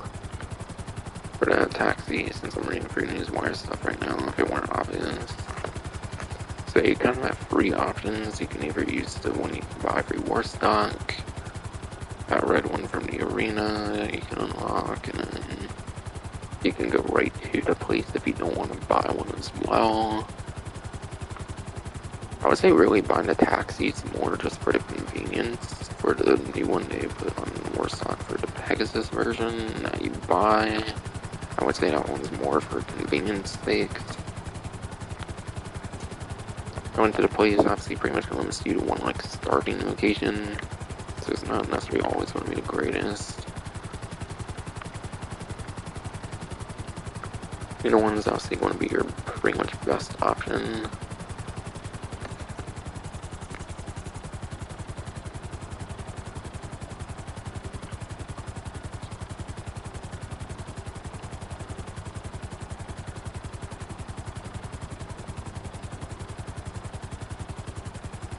But yeah, Taxi Star is indeed like, yeah, Taxi Star indeed is tied to the trade price, as I kind of showed earlier for the award.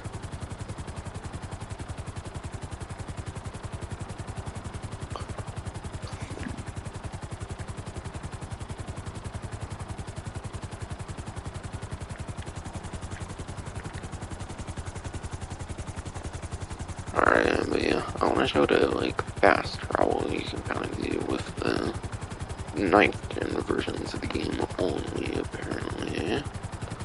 Because they particularly specified as PS5, Xbox Series X, and S, so most stuff, I mean, it's exclusive then.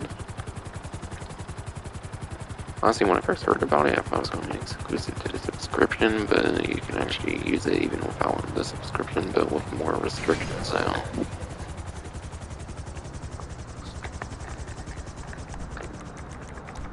I'm honestly surprised it's even for general use, to be honest.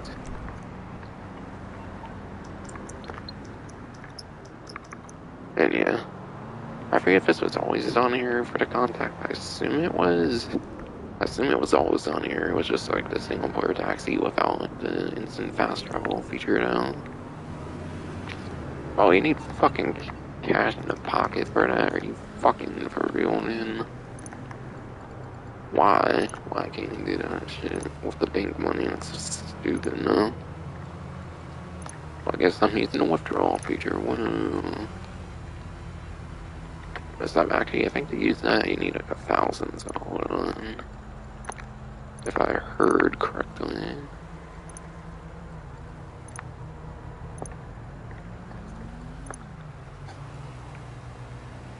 Okay, I'll do 2,500 and just in case.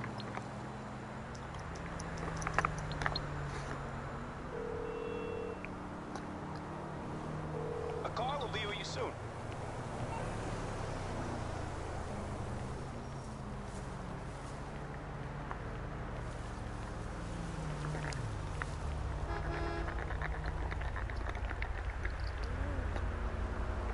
You press Y, I think it's getting old Y. Where do you Apparently want it's to go? old, I think in Grand Theft 4 and episodes of every city, but yeah. Okay, wait, how do I do this? Choose destination, change. Okay. Okay. So they basically just added new stuff to the taxi on the 9th version, so okay.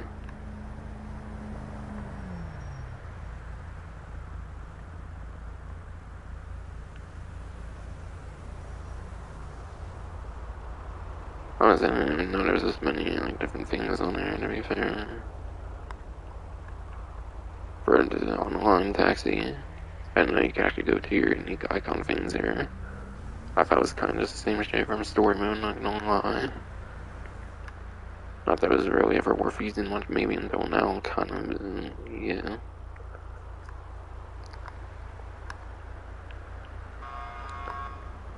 Okay, point of interest, Bonita Bay, Grapeseed, Sandy Shores, Tongueville, Street Mash, Ocean Square, Terminal, Gallia Observatory, Del Perro Beach, Santos Airport. Is that it?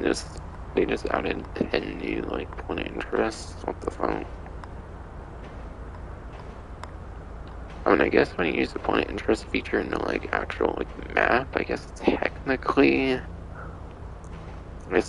you're limited to 10, but yeah.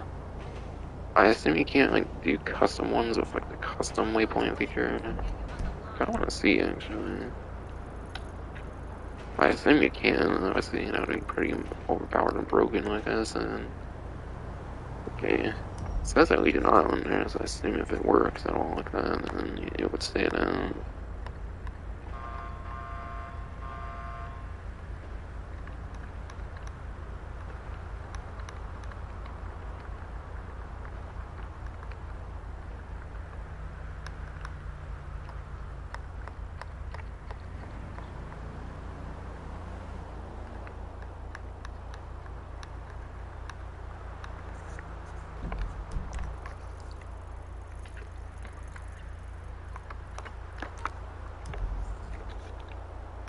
Oops. I don't know how I was doing that. I just don't know if I need to change it from the back on there or the radio. Okay, you can do waypoints. I think you could always do a waypoint, but like you can never like fast travel to it. Certainly, you still cannot. Because again, if you could do like a custom waypoint and then they added that fast travel thing, that would be broken. So I assume the waypoint thing works just like it did in the day one of online.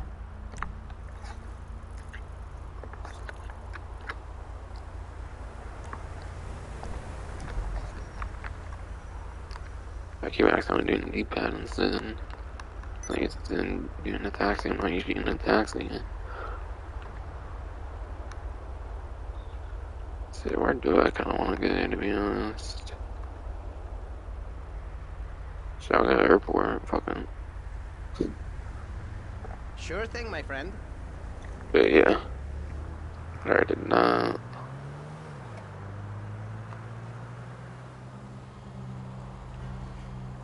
See.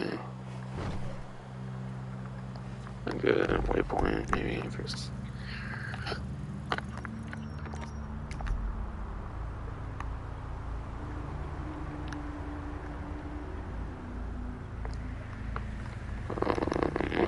Got me confused. Oh.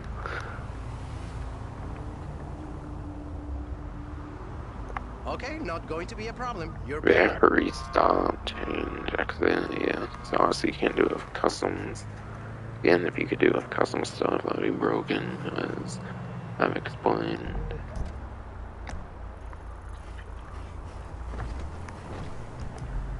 Wait, how does it work when I take off to destination for a waypoint? Just For go that extra wherever or cash, I can something? get you there extra quick. Extra cash, like, quit, okay.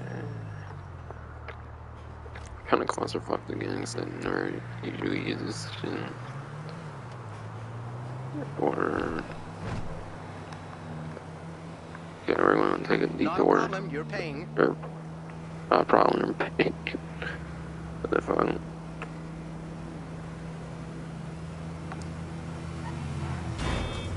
As you wish. Stop, boy. Start, boy. Absolutely.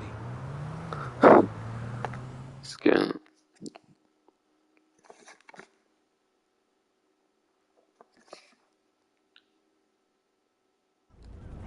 Okay, we're good. Here you are. No fucking way! Wait, shit. Yeah. To try again, kinda. See, I wanna say the bullshit part about it. Of course, when there's like benefits for having a subscription with it, they gotta make it bullshit for everyone else, so.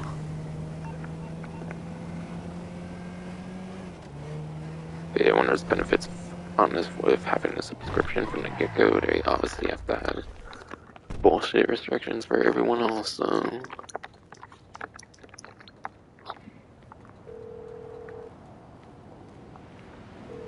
Senate car should be with you soon.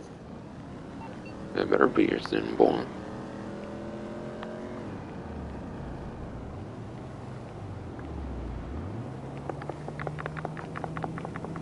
Is that a random taxi info? Okay. What's that? Oh, it's a generic vehicle. What the fuck?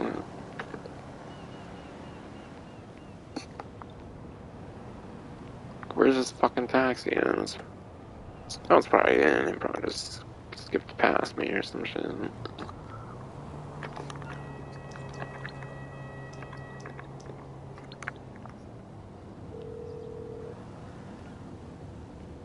Thank you for calling.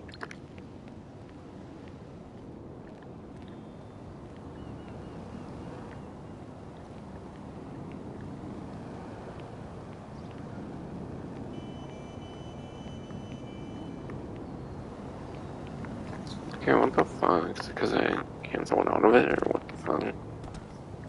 So I'm just calling enough to trigger it, so bugged the fuck out, I swear. Well, like, it's not been working right. Or it's because I'm about when I stole or something, I don't fucking know. The cab should be with you very soon.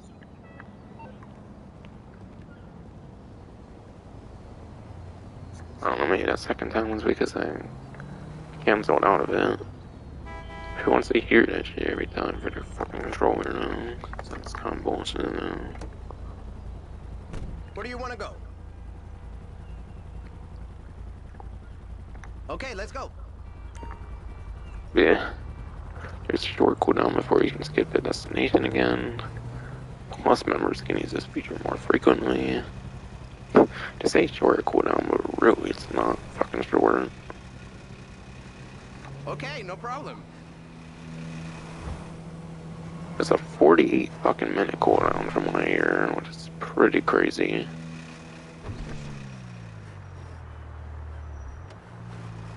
I don't go to the airport, what the fuck?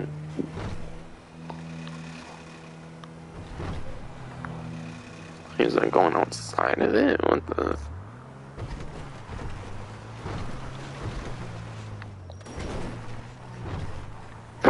Now he goes to the airport, what the fuck? Excellent. Nah, phone. You already at the airport, you didn't go a better way, phone. You didn't go like it. I don't know if there was a more better legal way or what the fuck, I don't know. So there's a better way legally to do it.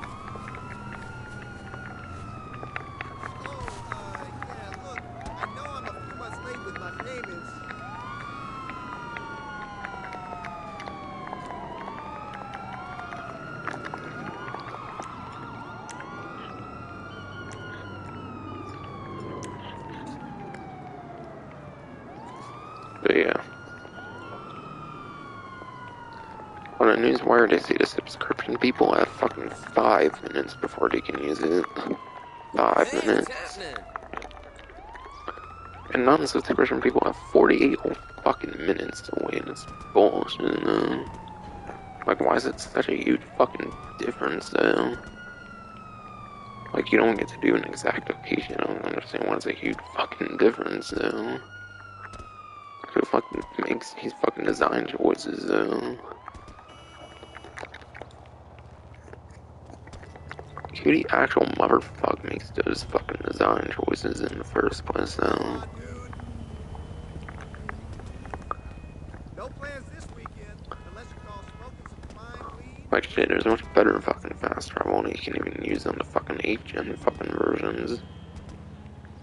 But it's fucking surprising to me they didn't fucking include it in the 8th gen version. Like, it was so easy to have something like that on the 8th gen version, just have the shitty 48-minute cooldown, and then that version, like, for fuck's sake, isn't that fucking hard to incorporate such a simple feature, and you have to put all kinds of random bullshit along with it, apparently. Like 48-minute cooldown, you should be able to choose whatever fucking destination you fucking want without shit, or of course 5 minutes. On the subscription, you should be able to choose whatever destination you want. What that bullshit. Honestly, since it's like predetermined fucking locations, it should be fucking no cooldown and shit at all, I feel. Fucking Reddit is fucking perfect fast travel. Fucking wild fucking West game is fucking better fast travel than this shit. From your fucking wilderness camp. If you have the right shit, of course. For the pamphlet or whatever the fuck. Like, bro, how the fuck did they botch up a fucking fast travel system when their own wild fucking West game that they don't fucking support anymore pretty much fucking has better fast travel? Like, again, that one's only certain locations too, but like, at least you can use it pretty much instantly for a small fee and everything.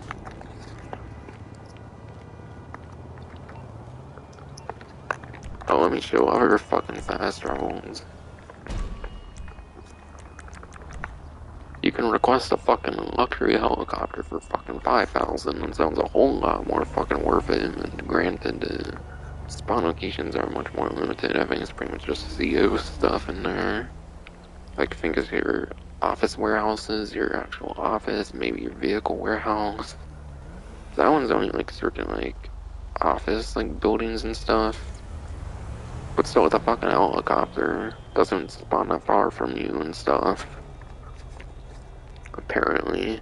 Never used it myself, but from what I've watched, it doesn't spawn far from you even as well. You can go to your office and then you can spawn whatever fucking helicopter you fucking want. That's a good fucking fast travel. That's been in for years.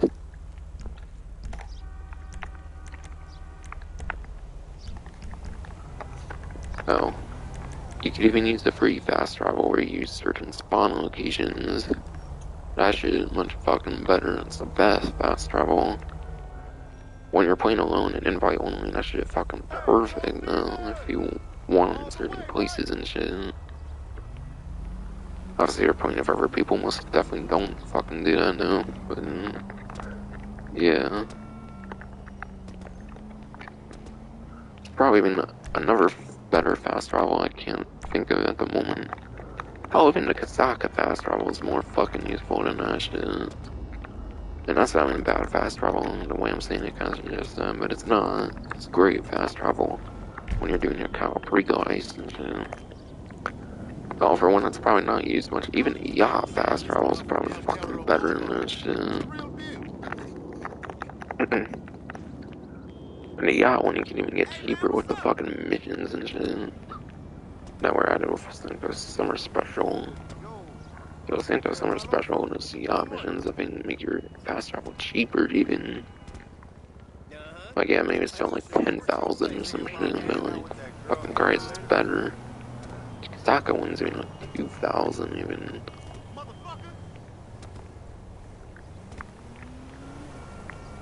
This fast travel is a fucking joke. Like, yeah, it's only 1,000, so it's cheaper than like most of us ever ones, but I feel it has some of the most random locations ever. At least the other locations are going to like one of your businesses or like one of your properties or something. Or like it relates to mode of transport, I guess. For like the case of the Kasaka and the yacht. And then you get on your yacht, you even have access to a fucking helicopter again, so that's clearly fucking better. As long as you don't have like the shittiest yacht, maybe. I don't know if the shittiest yacht has a helicopter, but who the fuck wants the shittiest yacht just to have one now? Saka, at least you have a fucking Sparrow. Literally, pretty much all the other fucking fast travels, you have a fucking flight option. Even the like free one where you choose one down there, as long as you choose a property with a helicopter or something. So no, I think it's actually the worst fucking fast travel ever with all the stupid restrictions on it. 48 minutes for non-subscription people, seriously, for such shit fast travel now? The only pro is you can actually do it from your phone, but that's not even much of a pro, and just go another invite only or some bullshit. Well, here's the spawn location. Easy. Is this happening for real? Yeah, that shit gets a F minus minus minus minus minus fucking minus though. Fucking minus ass F bullshit fast travel. That's the whole review of it basically.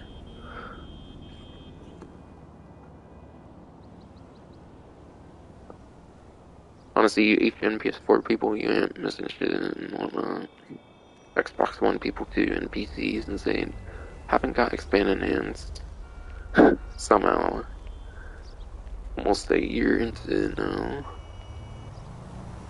Hey, you know Mel's having a Since party that's such a later. tedious task to do on PC somehow. Security was certainly still be shit on that version, I bet too, won't it? So I was talking about shit security in the current version of PC, and the new one's probably about shit security too. Rockstar apparently has the worst Oh no, security of what's any going on, my game dude? company, pretty much. That comes to mind, I mean, shit.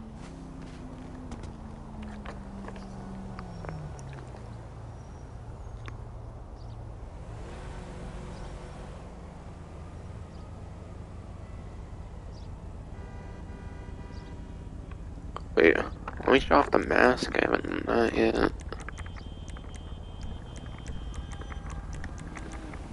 What the hell do you think you're doing? Right there it is, there's no painted rabbit, it's like that little, like, Lunar New Year, like, mask thing they gave for a It's login my idea. reward. I came up with it. Listen, Probably never if you do touching this, it I'm gonna again. destroy you. You got that? I don't blame Rockstar for that, it's more of a personal problem though, but for that one at least, but yeah.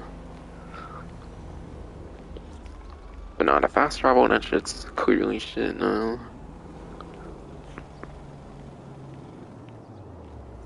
And you can also get a free rabbit tattoo, apparently, for a chest piece on your character by logging in, at least for the event week.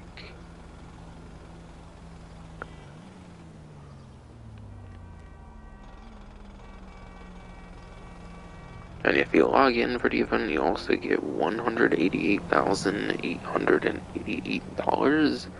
Not sure why the very particular amount, maybe it has to do with the day of Lunar New Year, I don't know. Maybe it has to do Hey, with the look at the day of it green or boat. some bullshit, I don't fucking know.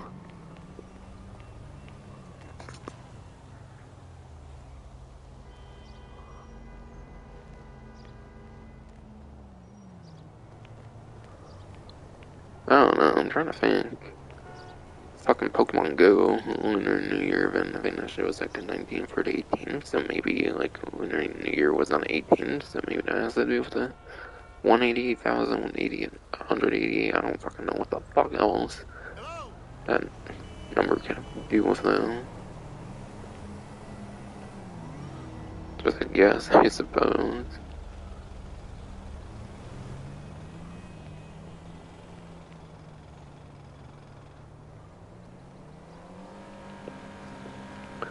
And yeah, tattooists around San Andreas will also be offering limited time Lunar New Year tattoos. And those will only be available for January 25th. So I guess I'll show off some tattoos then, What's since up? they're technically new.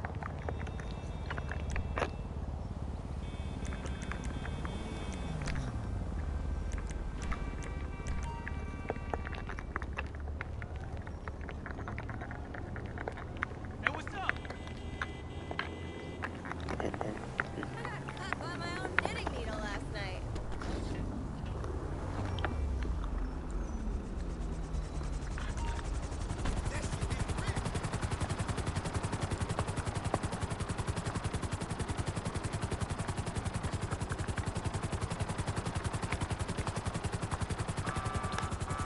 And yeah, I haven't had the money from the taxi and withdraw there, of course. So I could even use the taxi because you need cash on hand apparently for that dumb shit. Since for some reason cannot just take from the bank for some reason, like most of the other things in this game can.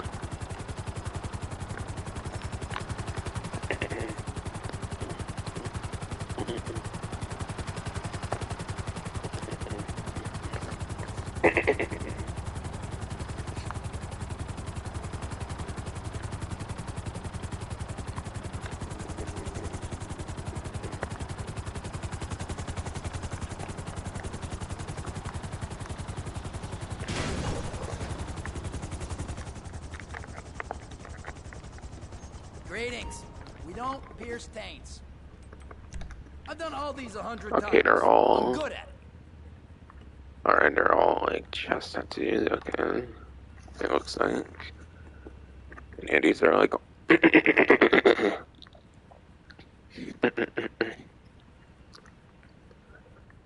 Yeah, these seem to all be, like, those different, like, animal things or whatever that I can rotate between on, like, the Lunar New Year shit. I don't fucking know however the fuck it works.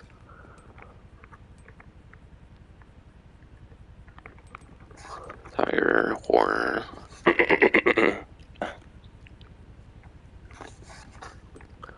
Tiger, horse, dog. Wonder if that's a chop or some shit. Or if not, maybe a Rottweiler kind of thing. I don't fucking know.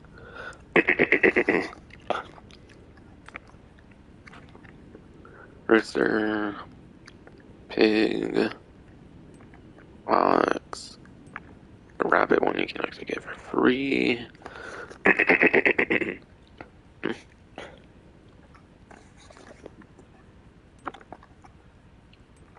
Rabbit one you can actually get for free because it's the year of the rabbit, apparently. Rat. Rat's on a fucking skeleton, bro. Fucking rat star in their shit security now.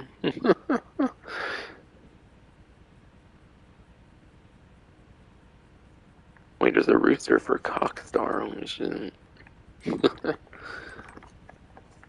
Yeah, rat. Fucking rat star in their shit security though. Goat, snake, dragon, and monkey. Whoa. Why don't the monkeys like a pogo monkey or like the pogo monkey stuff they do?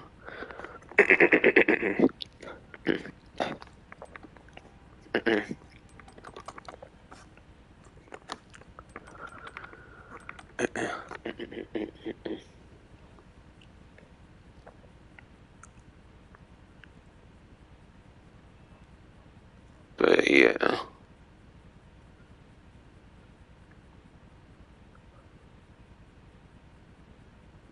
Betas are the 12 limited time Lunar New Year tattoos. Seem to only be available for this week, it seems, which kind of makes sense because obviously it's a very small, like, minor holiday thing. So if you want them, you have to pick them up during this event week if you want any of them at all. And yeah, I assume you're limited to just one of them, so can unlike story mode where I think you can have like all the tattoos done at once, you can only have like one per category and online, I'm pretty sure. So you probably want to make sure you get only the one you really want here, to be honest. Unless you want to get them all to like try to ensure you can maybe like equip between all 12 maybe. I'm not sure if it's like other like content, like seasonal content, like when you buy it, it stays or something. Maybe, maybe not. Because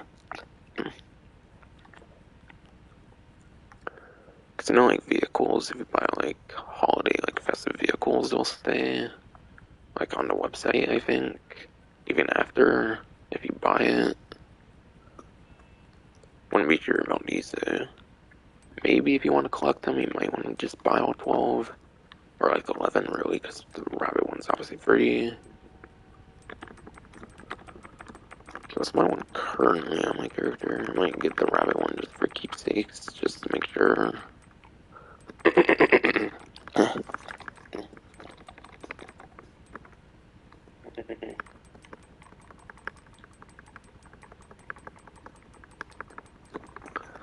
Oh, no, the rabbit one might be safe actually because of whatever it's called.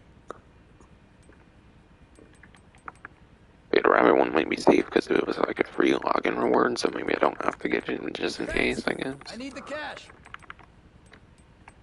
What cash full? You didn't get any cash full.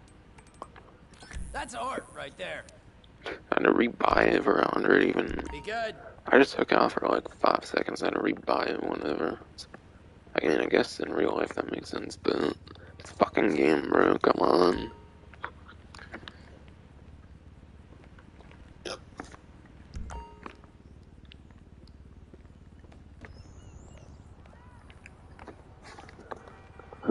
But there's definitely some pretty interesting ones there, but definitely not some of the most interesting tattoos, I would imagine easily. There's definitely certainly a lot more interesting ones, like in general, though.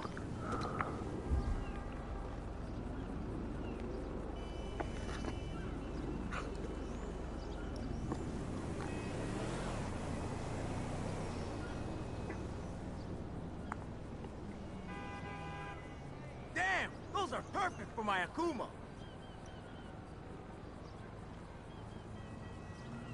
And yeah, I find it funny that the like DLC actually has like the rabbit section. But yeah, I find it actually funny that the like DLC has like that like rabbit section and like that one like.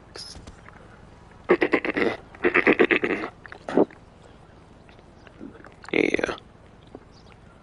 Yeah, no.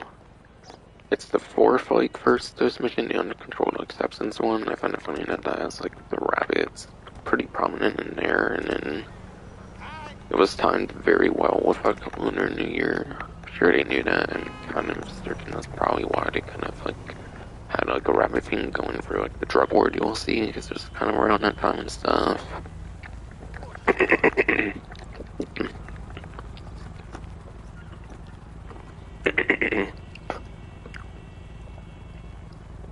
Fucking frozen and fucking down though. Makes me in a fucking bathroom most of my fucking life though. Like, big fucking rubber though. For real though.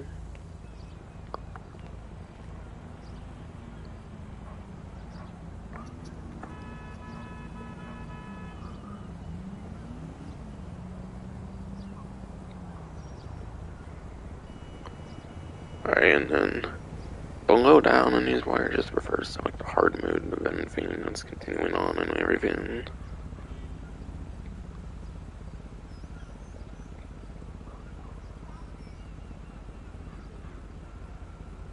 Okay, then again to some of the money opportunities it looks like, so I'll start talking those, I guess. Might not even be that many, there might only be like 2 money opportunities even for like the regular event. And there's actually bonuses on special cargo sales and then special vehicle races. I'll start with the one in the like pause money mostly, and it'll be for the special vehicle races. Not races, but some races category actually. But yeah.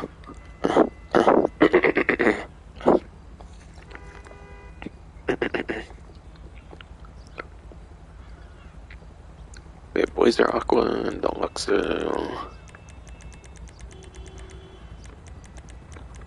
Rocket Voltic. Rainer 2000. Stromberg. Hey! Hey! Ruster. That's probably it, yeah. Those 6 special vehicle race types will be on a 2 times money in RP.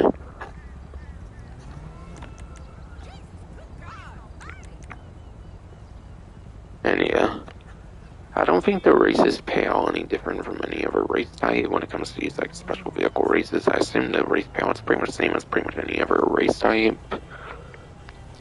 I remember before like the 50% boost, I think like a 2 times money could result in like $16,000 for like 8 to 10 minutes or whenever you get like the maximum payout on like a solo race if you do it just by yourself and you wait the maximum amount of time.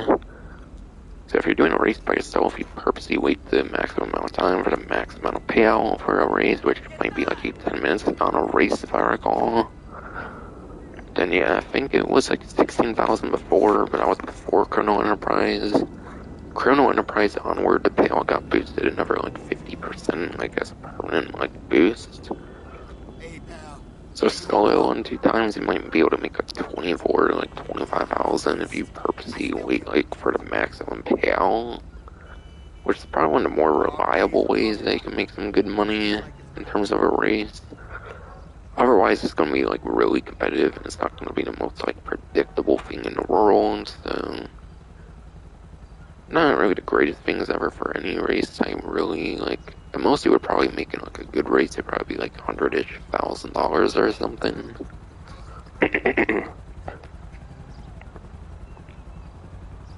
If even when it comes to 2 times money RP. So there are obviously more modes of fun.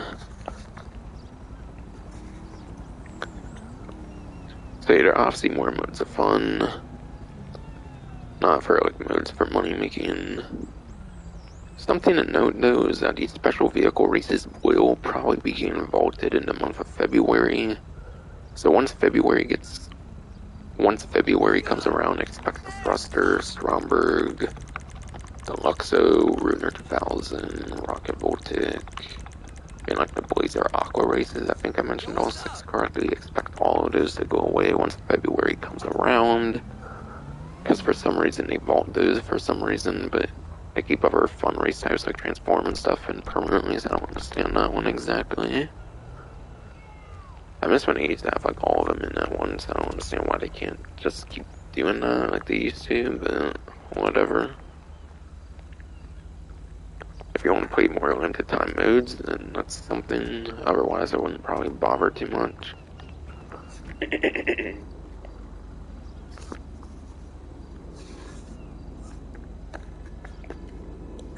And yeah, hold up though. I think the Plus subscription has that as well actually for the. Yeah, I think Plus subscription actually has the like special vehicle races as well for a benefit.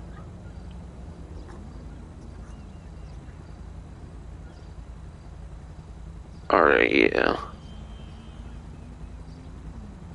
Plus members do get double rewards as well for special vehicle races, so right now that would stack for like 4 times money RP if you're on the Plus subscription. Honestly though, you might be able to make like what, like 50,000 or something like that, the like highest or something if you do like a solo race for like 8 to 10 minutes or something.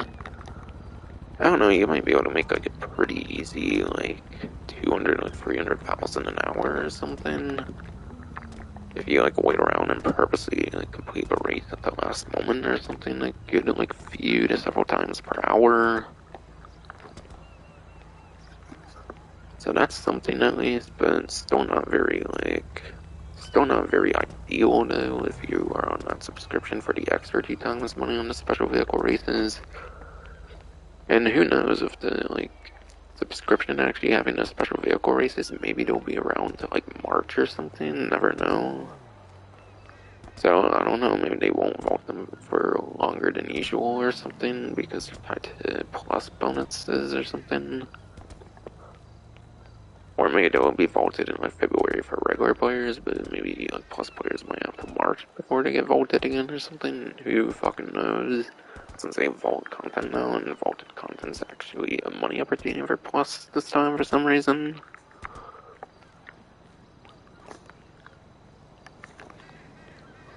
But yeah, it's interesting though. With plus, you should actually get 4 times on those special vehicle races instead. I'm pretty sure that's how it works. Yeah, like, pretty sure it stacks if it's on like plus.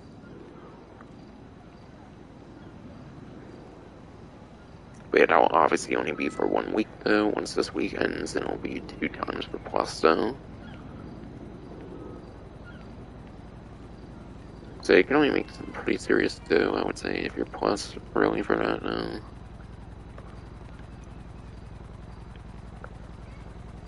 And yeah, I actually haven't mentioned everything about the Plus subscription yet, so I actually have to do that still.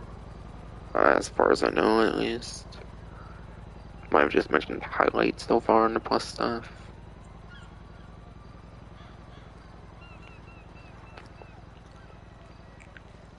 But yeah, you get that free, like, 650,000, like, 487,500 taxi. You get that for free as the Plus subscription. I think that one was already on the, like, menu though, but I'm just mentioning it again just in case. And yeah, there's tips. You get double tips apparently for Plus. And what were the tips? Like fucking like 1,000, like 2,000 before you're like capped out. So what, you make like $3,000 to like $4,000 tips on Plus? That's not that great. Given all the driving you have to do each fucking time, that's not that great at all. No. I made like 15,000 personally for the whole like 10 fares. I'm pretty sure. So having like double on that, it's only what, like 30,000 for 10 fares. That's garbage, you know. Again, you could pretty much literally make that money on those special vehicle races on the 4 times for the subscription. You can easily make that money in like, what, 8 to 10 minutes. You could even do like something like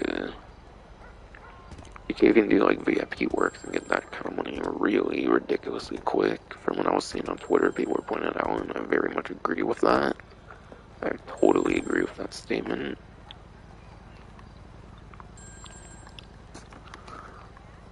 So yeah, double tips is not going to be that impressive at all. I swear that was that number, like, below to, like, one number was, like, 100-ish, like, dollars a whole 10 things, I think, and that was, like, the fare money. Below was, like, the tip money, and I think at most it was, like, 1,900 to, like, 2,000 or something. So yeah, double on that to, like, 3,000 to 4,000, I could fucking swear on it. Terrible.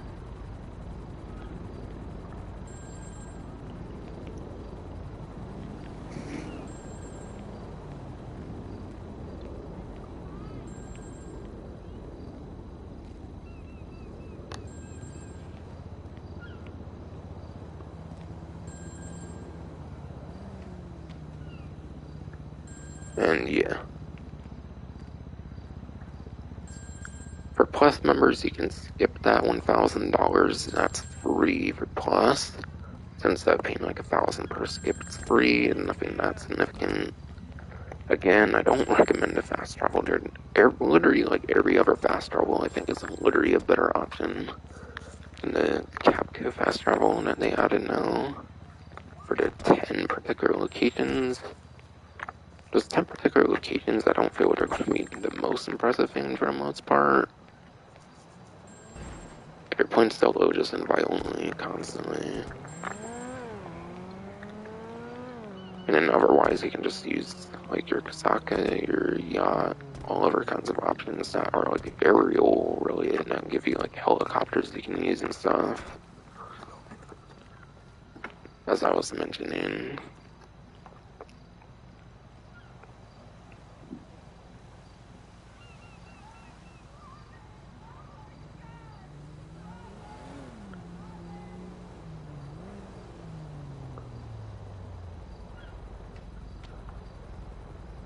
And yeah. And again, the Plus subscription, you can do like 5-minute cooldown when it comes to those like taxi fast travels instead of a massive 48-minute that's not short at all, Rockstar. It's funny, they said fucking short cooldown, but 48 minutes is anything but short for 10 like predetermined locations though. It should be like 10 minutes, like normal at most, I would say, and then with subscription to 5 minutes, that would have been a lot better, but now he's gonna fucking bother when it's 40 fucking minutes though.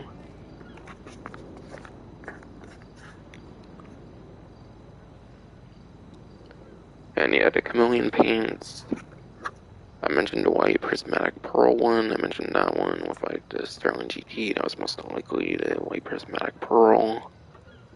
And the other chameleon paint is known as a dark holographic chameleon. Known as a dark holographic chameleon paint.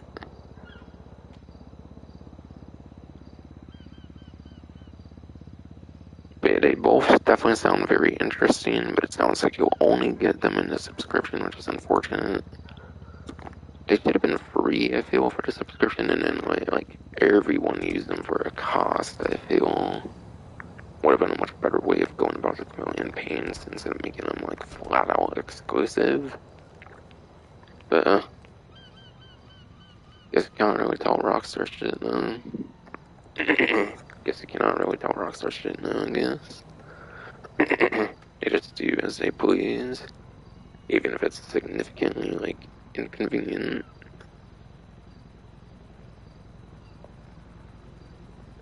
And yeah, the equipment upgrade thing, I think that was on like the mini thing from earlier. Again, those like weapon skins, I basically already mentioned those on the what's new section when I showed that all. I said it was trippy knife and a trippy baseball bat. And there's an actual image of the baseball bat I was able to show off.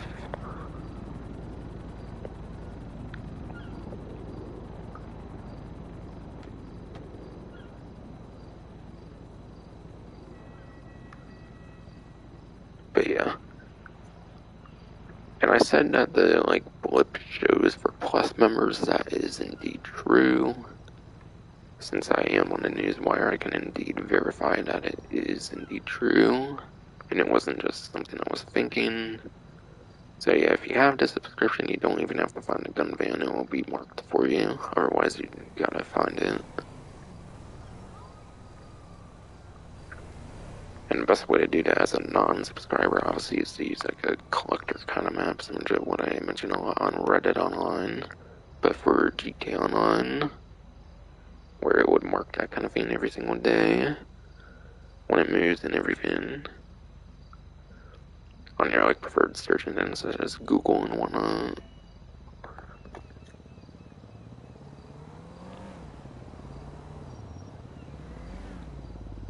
And yeah, at least for the gun van, but yeah. But yeah, Plus members get increased discounts on the gun van, like they kind of mentioned when it first came out.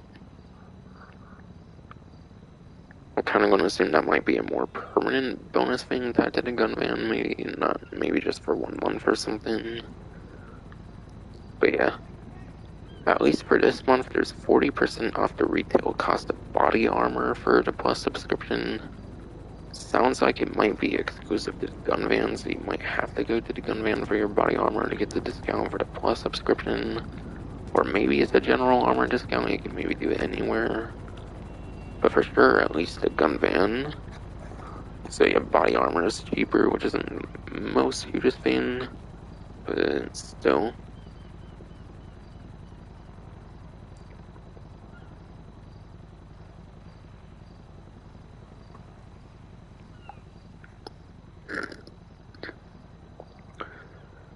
And yeah, I think it said Lunar New Year clothing, but they didn't necessarily say like what the clothing's called, I think. But yeah. No painted rabbit mask is the mask you get with the subscription in particular. So it seems you get another rabbit mask with the subscription. And yeah, there's a Yeti or the rabbit tee for the subscription. Over at the wardrobes starting the 19th, which is basically when the event started, I believe. I already mentioned you get another 2 times money RP on the special vehicle races, but a little reminder there on like the special vehicle races for Plus subscription, it's 4 times instead of 2 times for just 1 week at least. Since regular players have regular 2 times on it as well right now. Otherwise, it's just 2 times, obviously, on that one.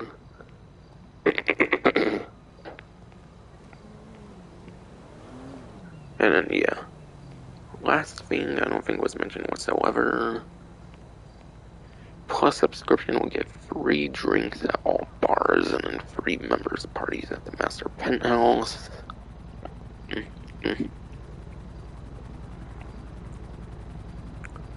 So all bars, free drinks.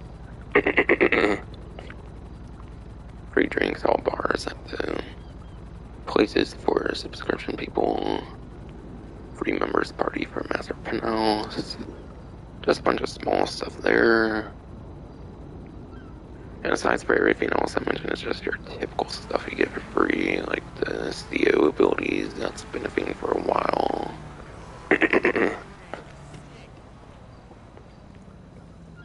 We have free CO abilities, that's been a thing for a while. And then, yeah, plus shark cards and all that dumb shit.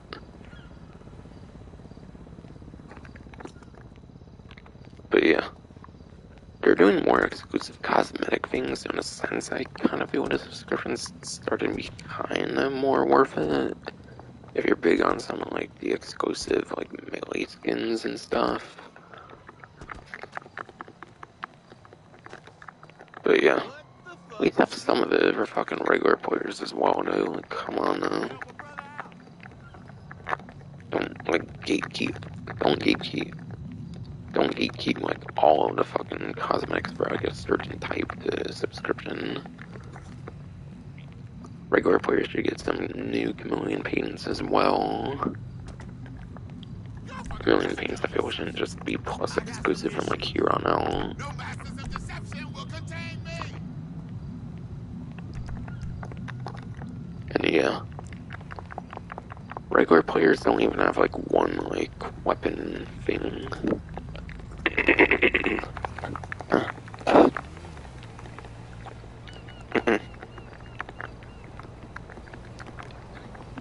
Yeah.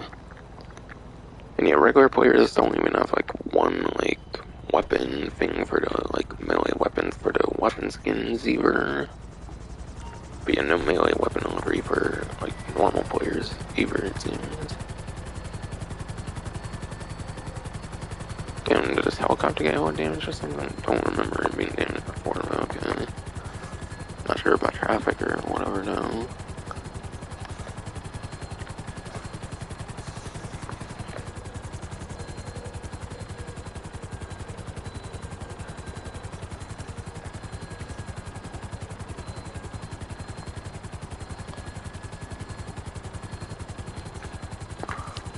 But yeah, have to still mention the special cargo sales, like advice of those for that money opportunity. And I think from there it might just be like discounts, pretty much, aside for doing some of the town draws, like I typically do on stream. But yeah. There is an extra 50% on all special cargo sales this week.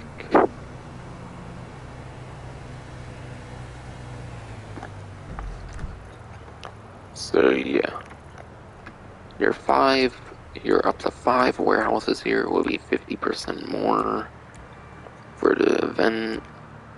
Special cargo, in my opinion, I feel special cargo is overheated on, to be honest. Especially with invite-only lobbies, you can do very good with the special cargo sales now. Because obviously you'll have no risk reward as a criminal enterprise if you choose to do the sales and invite-only and whatnot. For sure you should do the sourcing and invite-only, which makes it a whole lot easier now if you do decide to want to do the public lobby, like taking a risk in a public lobby.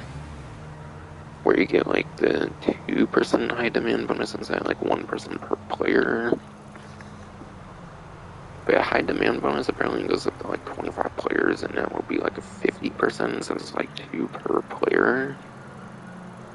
Yeah, if you're getting 50% on the regular amount, and you can get like 50% more from like high demand bonus and stuff, that might equal up to double on your like warehouse in a sense, kind of compared to normal. Hey, what's up? And warehouses can normally be like 2 million or something. I think warehouses normally go up to like 2.2 million or something, so like 50% more maybe makes it more like 3 million. If you include like high demand bonus, like 50% more of that maybe, then maybe you can get like $5 million like full warehouses. That's pretty insane. And you can have like up to 5 warehouses, and there's 2 characters that you can have like 5 warehouses on each. If you were someone to have like 10 full warehouses, that could maybe like easy like $50 million if you get lucky in your public lobbies and stuff. That's pretty insane. And yeah, the sale missions are actually pretty decent for that. Sale missions are actually pretty decent, I feel, in the special cargo, and the sales are actually some of the better sales, in my opinion. Since you get some pretty fast, like, brigade trucks, which is pretty nice. The regular brigade from, like, Finance County, you get some pretty fast regular brigades. Not the new one, obviously, but the old, like, regular brigade. Those are actually pretty quick, and if you use like a helicopter or like some sort of air transportation, that sale, even with ground vehicles and stuff that you're having to transport from point A to point B, is not bad. All the boat ones, as far as I know, you pretty much just get like one boat, since the tug's a pretty slow boat. I think they pretty much always just give you one tug, so there's always a guarantee you can probably get an easy like tug like sale, which is, I feel like tug sales are honestly the best ones. And yeah, for sale, other sale vehicles, you can get the Titan or like the Cuban 800. Titan, Cuban 800. Unfortunately, those ones are glitchy. You can have like a certain glitch where apparently it like prevents you from doing any more like drop-offs for like your sale, and then you have to like restart the game. You have to like go into like a whole another lobby and stuff. So yeah, Titan, Cuban 800, those sales are actually kind of glitchy, unfortunately. Probably the ones that are least worth it. But I mean, they're air vehicles, and you typically get like, what, like 15 to like 30 minutes to sell a vehicle. So like 2 to 3 planes, even if you can get like 3 planes, that wouldn't necessarily be that bad if you can do it pretty efficiently. Special cargo definitely has some of the better sales, in my opinion, not gonna lie. Especially if you get Tug again, because of it being such a slow boat, they only ever really give you one. Even if you have like full 111 crates or something, I assume. But yeah. Special cargo, in my opinion, as long as you don't. But yeah. The one thing that sucks about special cargo is having to buy the crates, so it does eat into your profits though. But still, your warehouses can sell like up to like $5 million, like I was saying, if it's like 2.2 normally. 50% of that is like 3 million, like 50% of like 3 million with like a high demand up to you can make like 5 million, it sounds like, per warehouse. Almost like 6 million, maybe even. Yeah, and there's a very insane money potential there. Sucky thing is having to buy the crates though.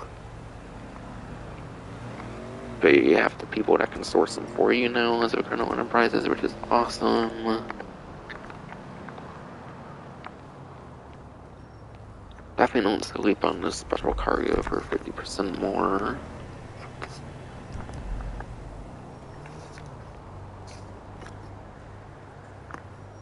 But yeah, 10 full warehouses again. I think that would be like 50 million during this event, and with like the maximum high demand for like each one and stuff. At least, that's pretty insane.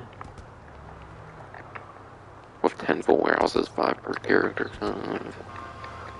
If prepared for it at a time. Just to show like how insane the sales can get.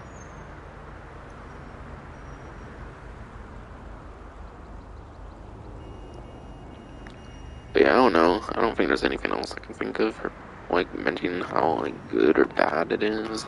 It's mostly good money opportunity.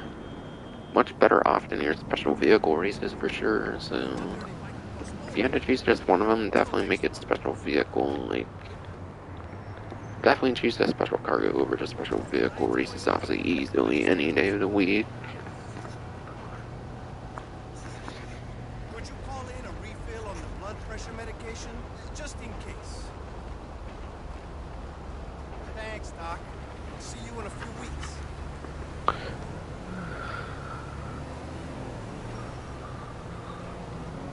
But yeah, this week's gun van arsenal. But yeah, location changes every single day on the gun vans. I'm not going to show a gun van location, but I will talk about this week's arsenal though, for those that do find it or go to it and everything. And yeah, you get lower prices, no rank restrictions. And then yeah, you can even have like exclusive weapons, so there is reasons to go over to the gun van, keep in mind. But yeah. The railgun is still available, as I kind of mentioned earlier. Heavy rifle will be 25% off. Heavy rifle. That is your second latest assault rifle edition currently in the game. That was the one from the contract DLC. Heavy rifle is pretty alright in my opinion, definitely. I think it's definitely one of a couple better assault rifles in my opinion of lately. I think it's definitely been some nice assault rifle editions lately. You get 60 rounds on that one like you do for most of your assault rifles. Pretty sure those are 60 even when they're empty for some reason because the ammo glitches probably. I don't actually use that stuff pretty much.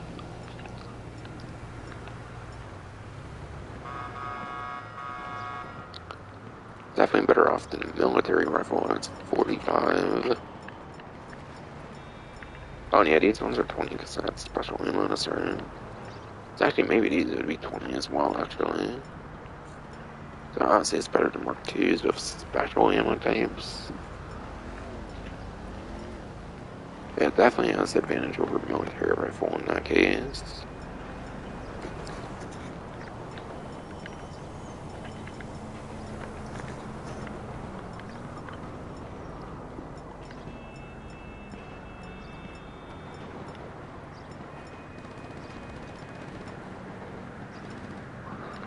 I feel for a traditional assault rifle, looking at those like stats there, it definitely seems like one of the better damaging ones here.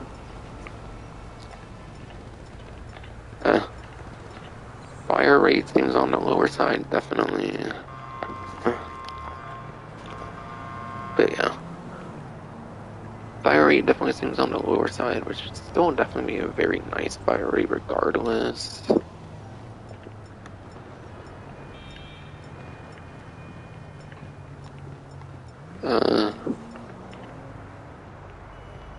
Yeah, accuracy on the combat rifle doesn't look that good. For compact rifle.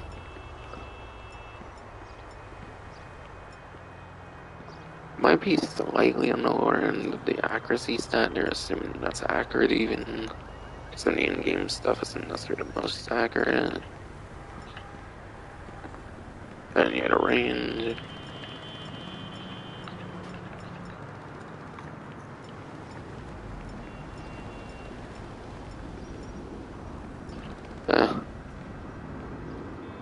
Maybe one of the lower ones for range, but maybe because the Mark II weapons and stuff again.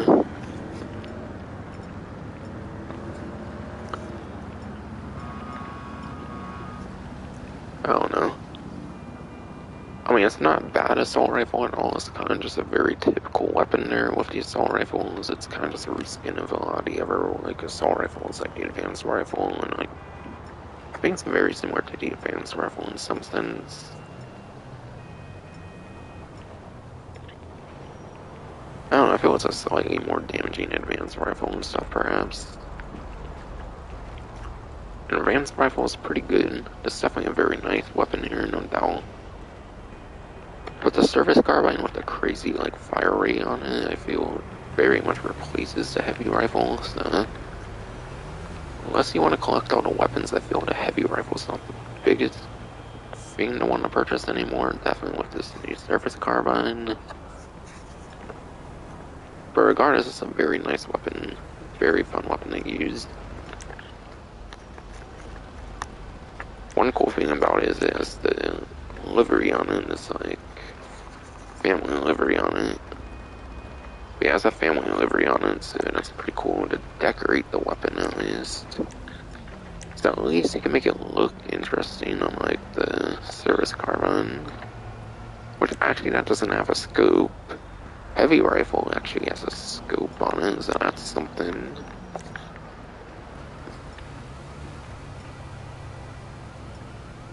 Okay, yeah. If you really want a scope on a like rifle, it's kind of your best option, I feel. If you don't mind one with no scope, then I feel like this isn't necessarily going to be your greatest thing to want, but if you absolutely want to use a assault rifle as your main assault rifle that has a scope on it, then definitely this is a very good option here.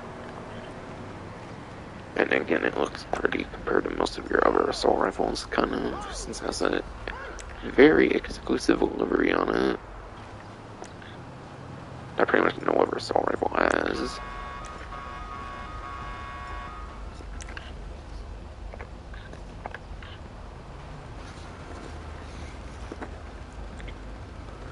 But yeah, there's the heavy revolver. So you can find that heavy revolver at the thing right now. This is Mark II, but you can find the Mark I at there. You cannot get Mark II weapons directly, you have to get the Mark I, it seems. Yeah, Mark I is still pretty alright, definitely. I feel for the heavy revolver. Heavy revolver is a pretty fun weapon to use, especially Mark II. So you might as well get the Mark I. Pump shotgun. Again, mine's a Mark II. But if you turn it to Mark II, you can actually get explosive slugs on it, which is cool. So definitely I would recommend the pump shotgun. The advanced rifle. Again, I feel the heavy rifle is kind of a better version of the advanced rifle, kind of, in a sense. Maybe like a less fire rate version of the advanced rifle in a sense.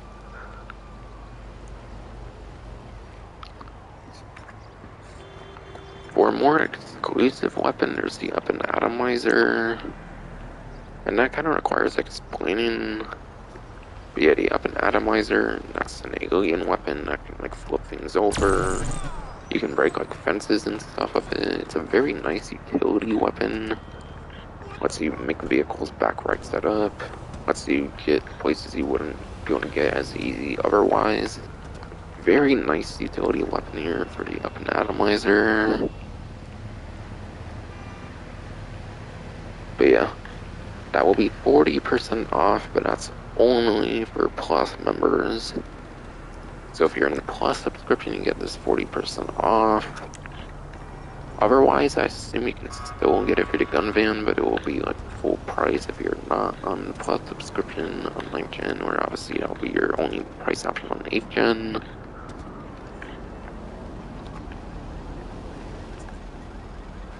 But yeah. They actually took the alien weapons out of ammunition, I'm pretty sure, with this update. So you can no longer get it in ammunition. You might still be able to get the up and atomizer in the agency though, so you might not need to go to the gun van if you have the agency armory. At least before the gun van came out, you could still get it at the agency. I don't know if they took it out since though. So if you can, you should probably go for the agency, maybe instead of the gun van for convenience. Unless you're a subscriber to Plus, then it doesn't really matter, because it will be blipped. Otherwise, if it's only available at the gun van now, then definitely I would recommend this up and atomizer. Very nice utility weapon. And yeah. Obviously you have your baseball bat and your like new livery for it, and then the knife and the new livery for that if you're on Plus. You only get the liveries apparently if you're on Plus. According to the sounds of it. Knuckle duster.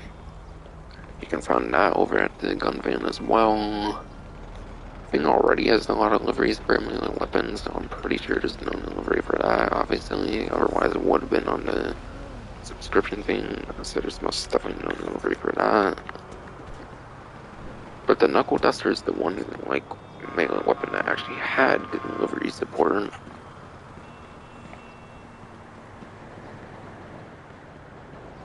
And then yeah, for throwables,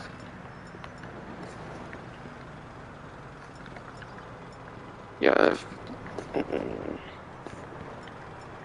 pipe bomb, tear gas, and then you get your Molotov cocktails, which are highly exclusive to the gun van. So yeah, Molotov cocktails are pretty much highly exclusive to your gun van for the most part. So between the throwables, definitely I would recommend the Molotovs the most in that sense. But I think some highlights are definitely your up and atomizer.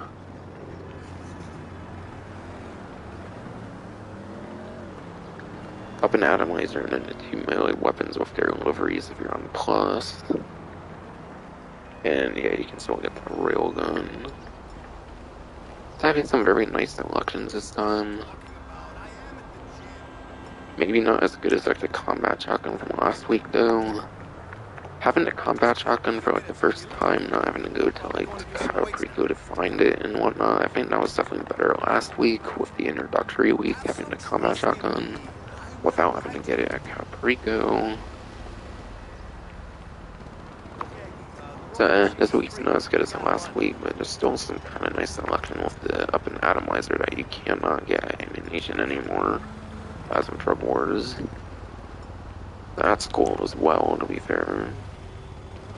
So I don't know, maybe it is a better week actually, because there's up and atomizer and you can no longer get ammunition, but again, you might be able to get agency anyways, at least before the gun van came out, it was at the agency too.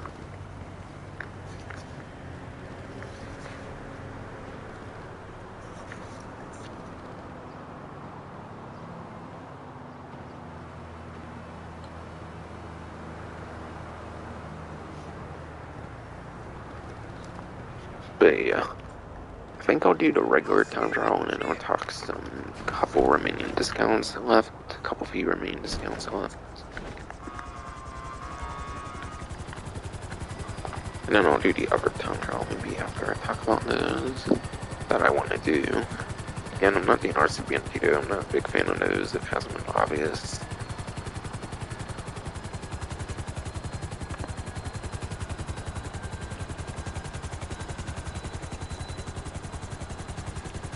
Alright, fine, I fucking... Oh, that's a drug vehicle, okay, never mind, I don't care for that then. I thought that was an export vehicle like usual, but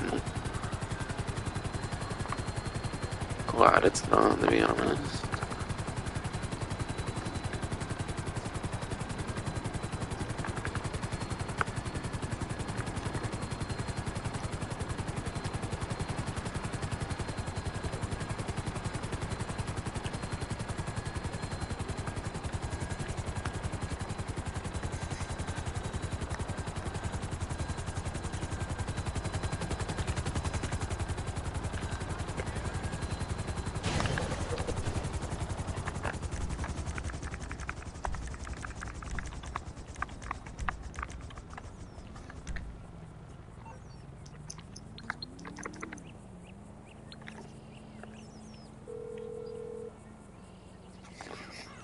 You calling for some wheels? I'm Johnny on the spot. I'll hook you up. It's on the way.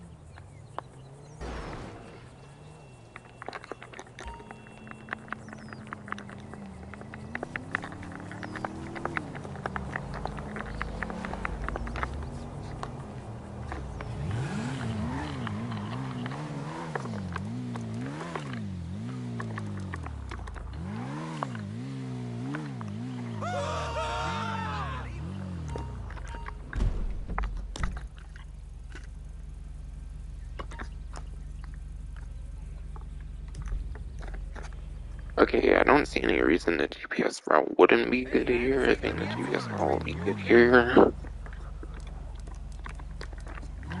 Don't think it needs any alternating per se.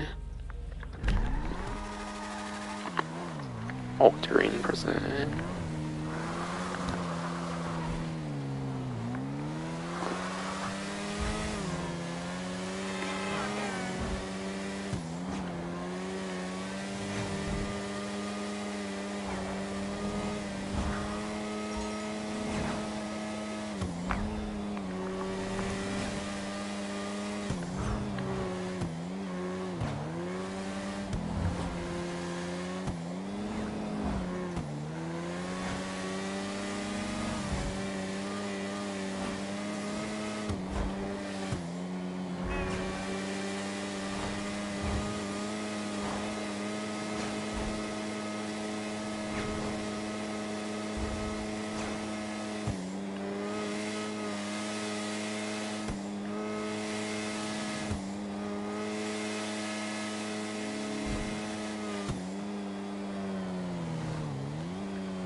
Oh, fucking God, are you kidding me, dude?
Oh shit, so managed, yo. Oh shit. First try, I'm actually surprised when I fell off there, kind of. I didn't realize it. I didn't expect to hit the sign there personally, but yeah. Did apparently.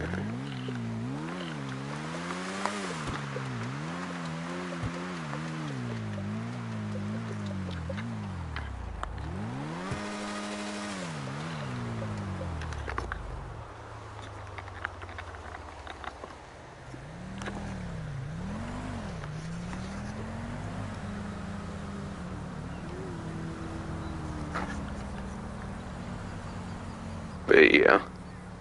Got some like property discounts, cosmetic discounts, and like vehicle discounts to go over here, and then I'll pretty much cover the remainder of the event. And Prime Gaming actually has a clothing thing again, which is interesting that they're actually finding Prime Gaming cosmetics again after God knows how long. Not as good as the glory days, like the good days of Prime Gaming where you would have like vehicle discounts and stuff, but yeah. Of course, Plus replaced that, of course, clearly. For Rockstar's own subscription.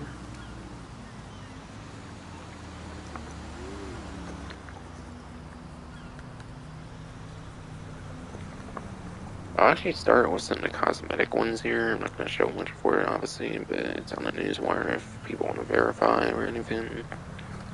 But yeah, Biker, Animal, and Diamond Casino Heist Mask will be 50% off for the event.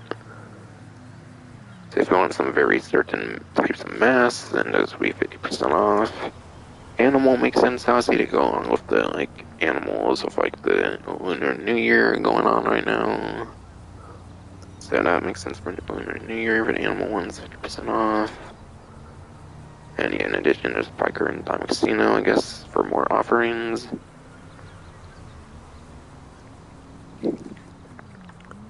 I forget if there's any, like, masks with, like, any special effect things or anything. There might be, like, certain biker masks I hear that might give you bullet protection. I might be wrong, though. Otherwise, I wouldn't really necessarily recommend much of any of that, unless it's for personal preference reasons, if you just want to collect it, just own it and everything.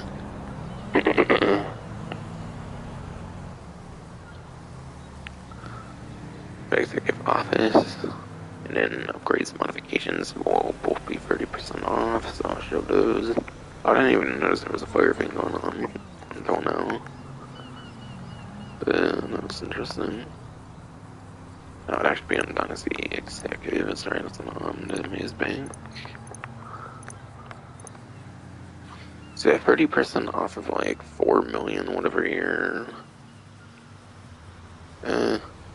That'd probably be in the high, like, few millions, I'm pretty sure, for this. Just doing a quick, like, 30% estimation right here, and it'd definitely still be, like, a high, like, $2 million property here. So yeah, you can definitely easily get over $1 million savings on this one, which is definitely a nice amount of savings. Fortunately, I own this, I can't show the exact amounts there. Next. And then, yeah. Plus one after. Not plus.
Can.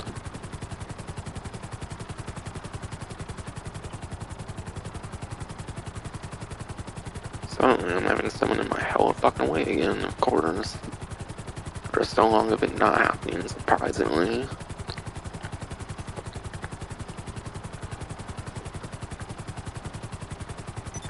I swear I can go an hour without someone being my fucking way here. God damn. Usually, at least.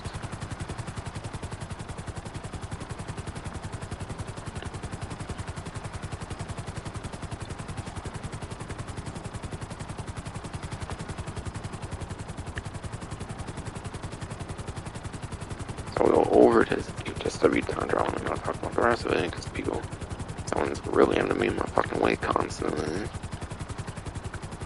It's not like they have a fucking life or anything, they just constantly show up and go in the fucking bathroom for some fucking reason.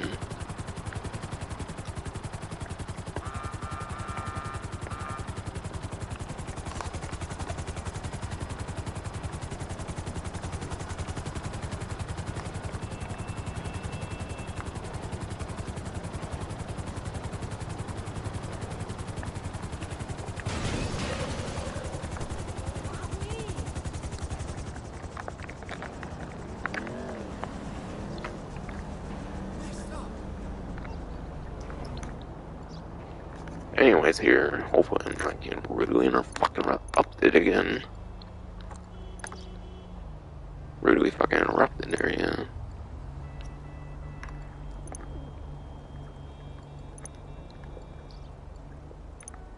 But yeah. Can't really show this one, but yeah. Not a very expensive one. I think it might be like 1 million or something, so that's probably like 700,000 right now. So you might be able to get one as well as like 700,000 if you don't have like Colonel Enterprise Starter Pack, which I do have, since I have the money icon there.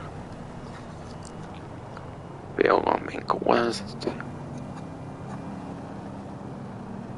That's actually $930,000 right there. Yeah, $930,000 savings there on that one. Which probably means that the next one's over $1 million savings. Or I would have thought at least. Oh, that's actually more expensive than Arcadia, so I wasn't expecting that one.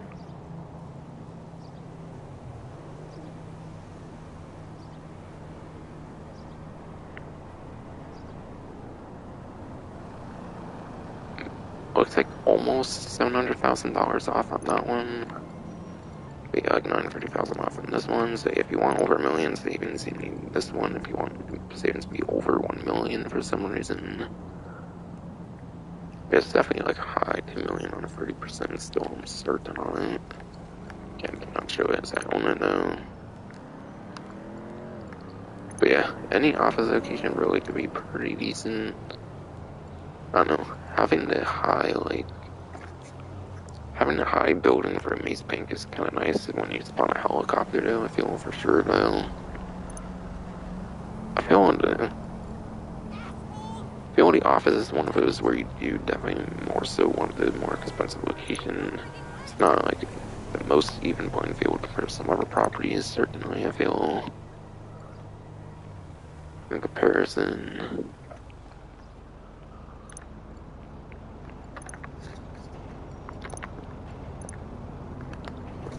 And yeah, upgrades, modifications, 30% off.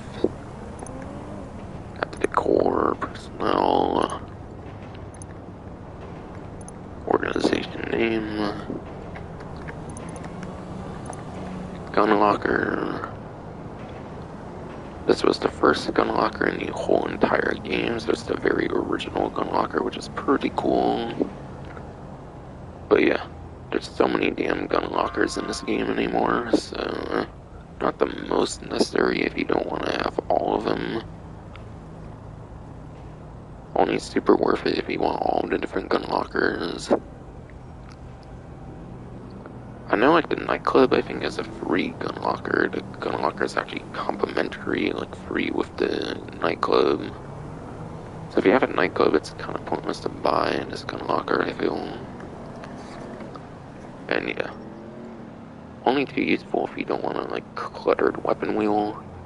Me personally, I like to have everything available at any moment in case I ever decide to use something different. But yeah, obviously it can have very nice use though. Hey, Save, Rachel, what's up? just purely cosmetic despite looking quite Yeah, our profile interesting. for a match on the internet. But what do? I'm an architect. I actually help design. Accommodation. Go ahead. No. The accommodation will allow you to spawn at the office. Spawning at the office is definitely quite nice, since you can spawn all kinds of different like Pegasus helicopters and like land vehicles and stuff.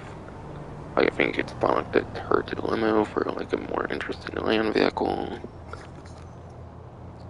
And yeah, you can spawn like the Buzzard, the Attack Chopper, the Annihilator, like the Valkyrie. You can even spawn the Savage, which is pretty cool for the one with the explosive cannon for that helicopter. So yeah, you can spawn fucking Savages, like Buzzards and shit. So it's a very nice spawn location, definitely, with all the nice helicopter access.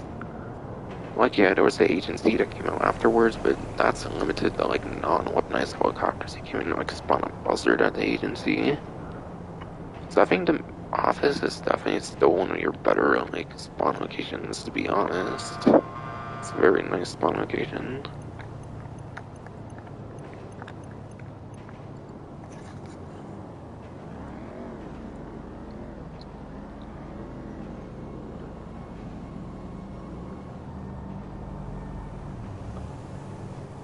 And yeah, Thief Street 11 and the Osiris were already covered for discounts. There's 2 helicopters though that I want to talk about for discounts because that's the only other 2 vehicle discounts. And yeah, one of them is the one I was flying and the other one's like the other version of the one that I'm flying. So that would be the Sparrow and then the Sea Sparrow. This one released first, and it's the first one in like website order, kind of. So I'll start with the Sea Sparrow, actually. But yeah, Sea Sparrow, instead of being 1,815,000, no trade price on this one. That's just the regular price. That'll be 1,270,500.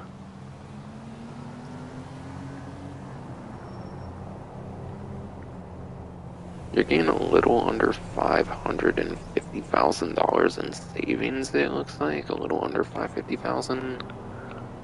So the savings aren't the greatest per se at 30% off, but I mean, it's a fucking Sea Sparrow. Why would you not want the Sea Sparrow now? It's literally what I've been flying like all stream, except that's like the pontoons that allows it to like land in water. This one actually came out before the regular Sparrow. So yeah, the regular Sparrow actually came out after the Sea Sparrow, funnily enough, which is interesting.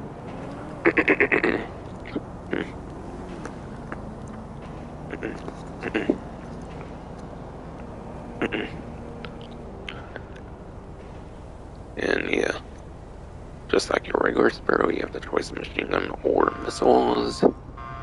I obviously recommend the missiles so you can lock on to stuff like vehicles and stuff, which is pretty important for player versus enemy combat.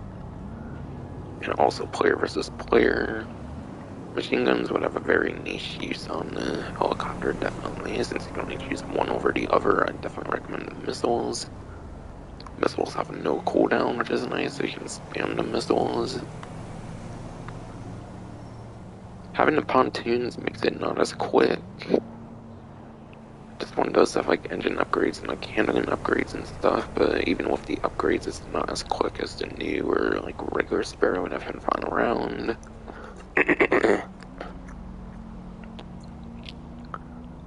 It's not anywhere near as quick as that. But for the X-ray amphibious like functionality alone, I do kind of think it's the better version of the Sparrow if you didn't have the like spawn convenience of the regular Sparrow.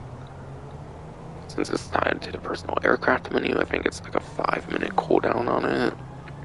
So yeah, 5-minute cooldown is one of the longer vehicle cooldowns in the entire game. 5-minute cooldowns are definitely some of the longer ones in the game now, especially with some of the like buffs to like cooldowns over time. I was supposed to go to the beach, but they completely shut down the Elysian Fields freeway. In recent years and stuff.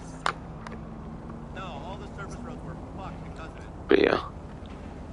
I think it's definitely the best vehicle you can use for amphibious missions though. In my opinion, it's definitely the best vehicle for amphibious missions because it's the one amphibious vehicle that has missiles. Every other amphibious vehicle, I'm pretty sure, actually does not have missiles in the game, so I think this is the best amphibious vehicle in the game, totally. So I think it's definitely the best grinding amphibious vehicle. I even have a whole review and guide on it, but yeah, I mentioned a lot of positive stuff, so very good to pick up. And yeah. Like I was saying, the other vehicle discount that I forget to cover is the regular Sparrow. So yeah, you can get the regular Sparrow for 30% off. And this is definitely a must-have vehicle in the game. I think this is definitely the most necessary helicopter to own in 2023. Definitely the best helicopter to own in this game. Because this thing can single-handedly let you grind a Cayo Perico heist. You don't really need any other vehicle aside for the Sparrow, I would say, for the most part. And then obviously you're like Saka when it comes to grinding the Cayo Perico heist efficiently. You can literally grind it very efficiently enough with the Sparrow alone. If you're not like speedrunning it or anything like crazy speedrunning, if you're like casually speedrunning, it's still very good to have. Like not like an expert speedrun per se, you might want to use like Mark II in that kind of case or something, but you know, more like casual speedrun of the heist, the Sparrow's definitely very welcome for that. Having instant access right in the place of the heist in the first place. And yeah. Something I forgot to mention about the Sea Sparrow is it actually takes more bullets than the regular Sparrow since it has an armor upgrade, since it has like handling upgrades and like the armor upgrades of the hangar, since it's stored in the hangar for the Sea Sparrow. Regular Sparrow is stored in the Kasaka, which does not have like armor and like performance upgrades.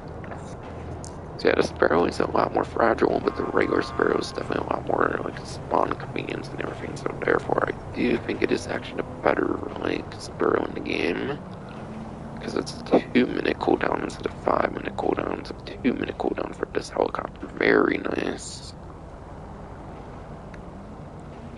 And again, the weapons are the same. The like no cooldown missiles that you can spam, or the machine gun non-stick missiles for player versus enemy, and pretty much anything for the most part.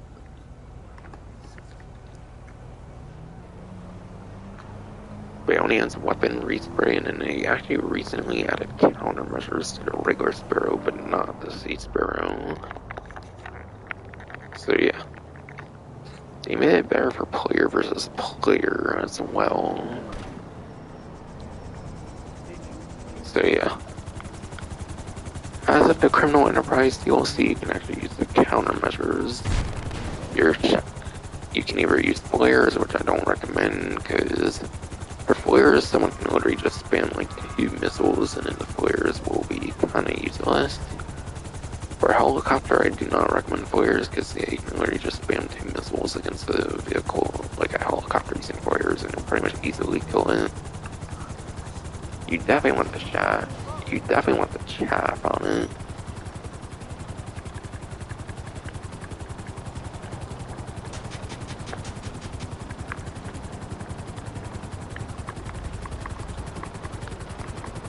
Wait, what? How come I can't use my chaff on it? What the fuck? Good for a moment. I was pressing like right on the pad. I'm pretty sure that's the one. But yeah.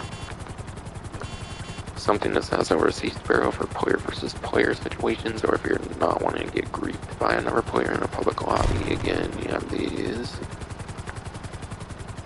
And at least in Colonel Enterprises, there's infinite countermeasures, so you can actually use it infinitely, which is actually the only like aircraft that has infinite of the chaff. You can get infinite flares already on the blimp, which you cannot customize, that only has flares. But if that still remains from the Colonel Enterprise DLC, it should have unlimited chaff as well, not just like 5 or like more 2 or 10, like pretty much any other vehicle, I think. Pretty much every vehicle is limited to 10 chaff traditionally, but this should have unlimited chaff unless that got changed in the Drug War DLC. So that gives it a very unique use for that, and it's very unique. That's the only like aircraft with infinite chaff as an option.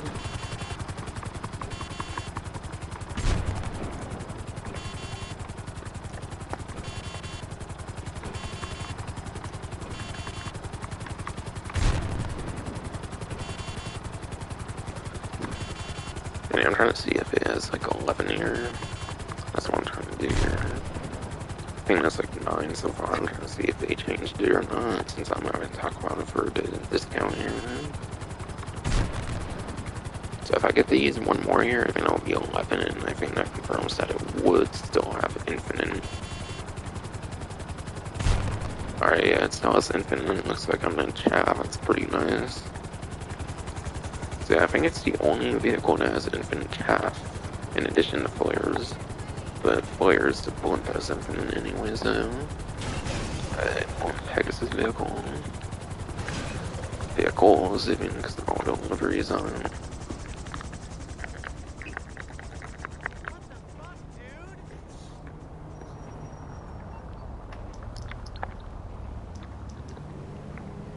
But yeah, both Sparrows are absolutely worth getting. Definitely get those discounts. I would say if you have not. You need something, huh? One of your rides? Let me know. They're both very worth it for their own reasons, so definitely get them from. Definitely get both of those easily on the discounts. If not, you're missing out if you haven't bought them. But yeah, HSW Tantra, I'm using my NTMT because it's the newest one, obviously.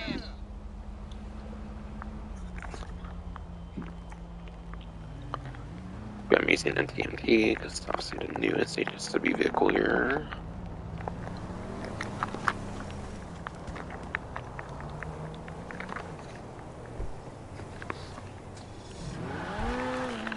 And again, as I usually mention, NTMT is better for top speed than it is for lap time.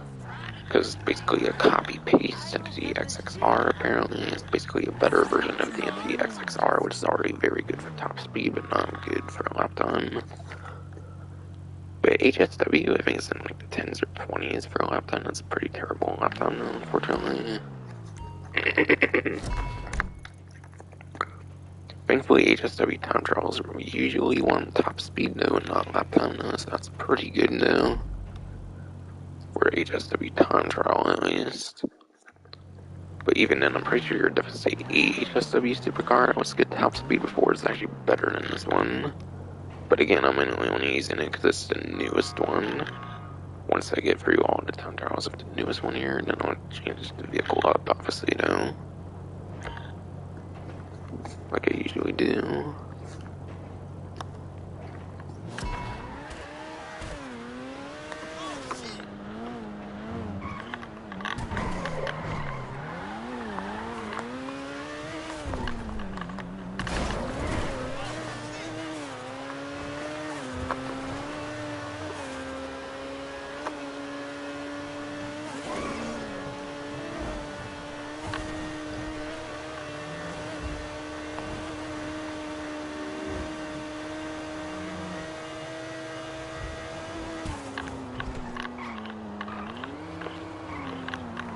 I still gotta mention Prime Gaming, actually. I forgot to mention that one.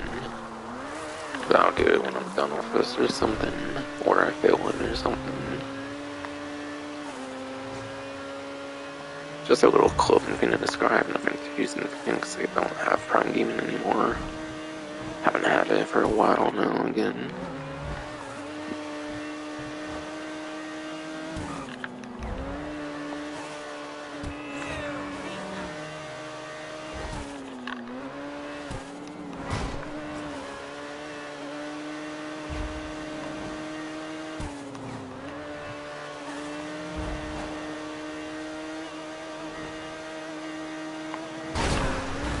Shit, are you fucking kidding me, dude? No, that's gonna ruin everything. Fucking god. Seriously, I didn't expect that to happen.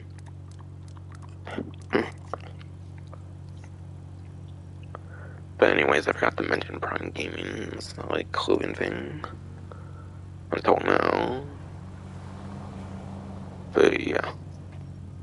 As part of ongoing Lunar New Year celebrations, players who connect to Prime Gaming before February 22nd will receive the Twilight Painted Rabbit Mask within 10 days of logging in to help ring in the year the rabbit in style. So yeah, there's even like a third rabbit mask you can get for Prime Gaming. One's through like Plus, one Prime Gaming, and then there's one general like login bonus one as well. Sounds like there's 3 whole different ones. That's insane.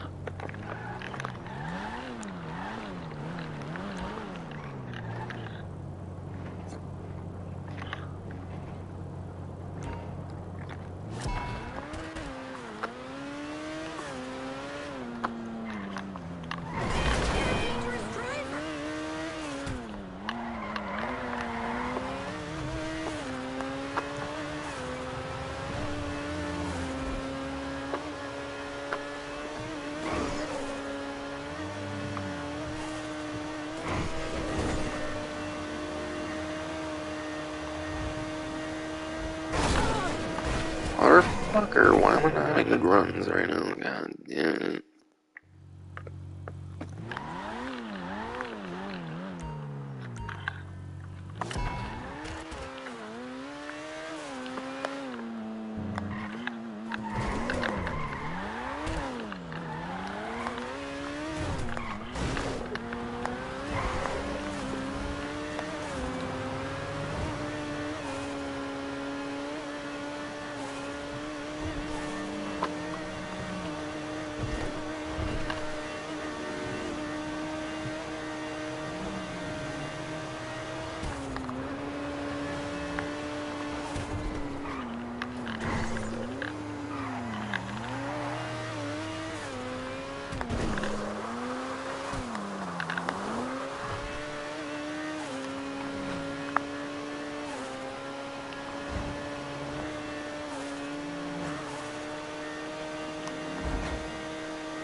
God, I got slipped the last moment. Are you fucking for real? For battle after I'm gonna damn it.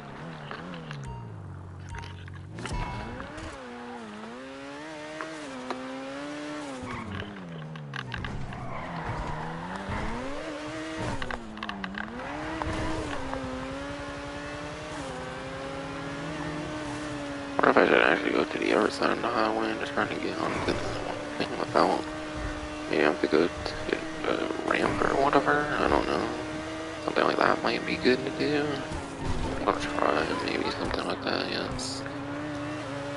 Yeah, like that, perhaps. Yes. That's what I was thinking there for a bit. When doing the third attempt. Some four, I think now. Yeah, third attempt, I was thinking of that. It's a nice, that looks nicely.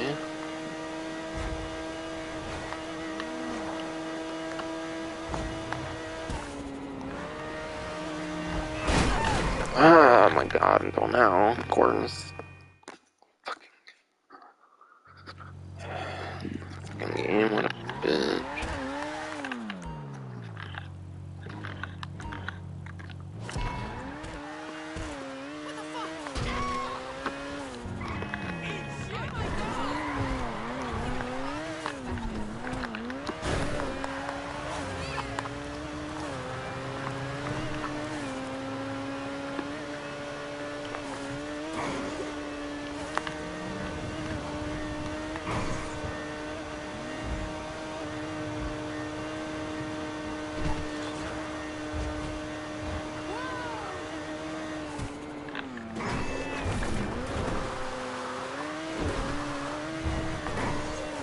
Some way I think I actually did that one better there, nice.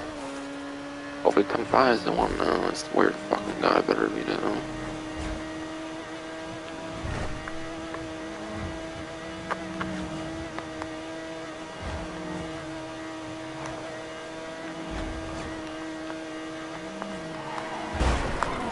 Motherfucker! How the fuck?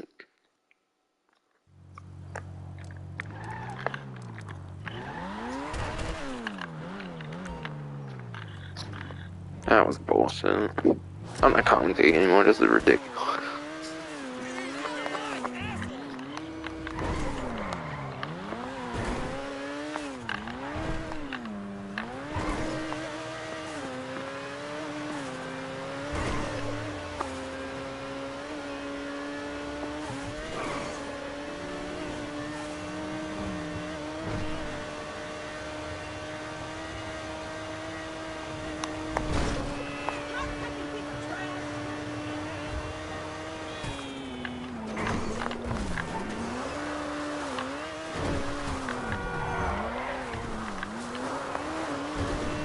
Fucking rain, god damn it.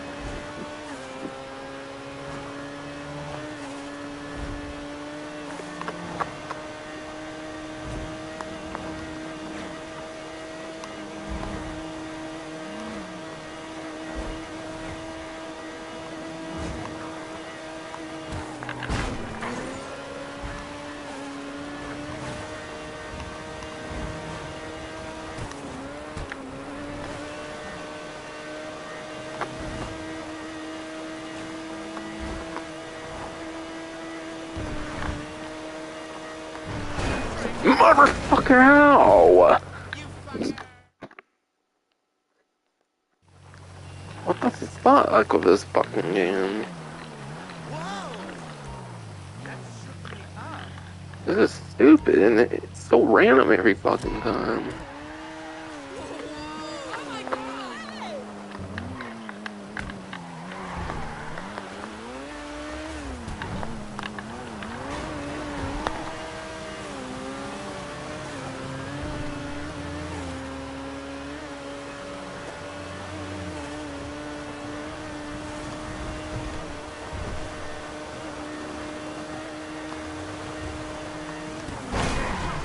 That's it.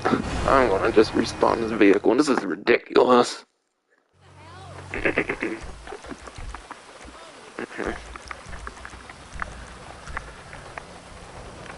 Not that one, but might want that anyways.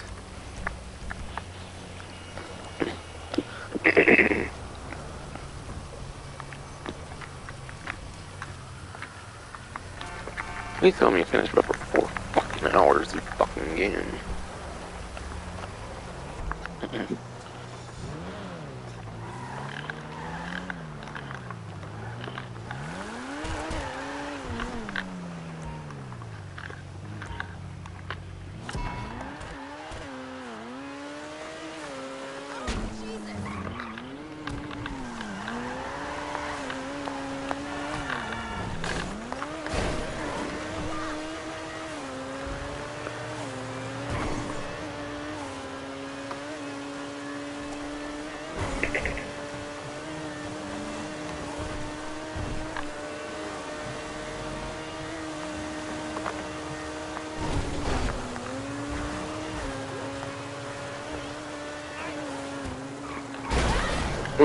I swear that road is pretty clear every fucking times. What the fuck now?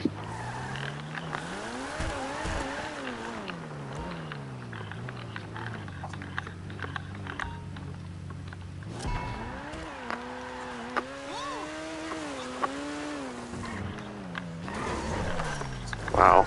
Of course, so too hard into this stupid rain.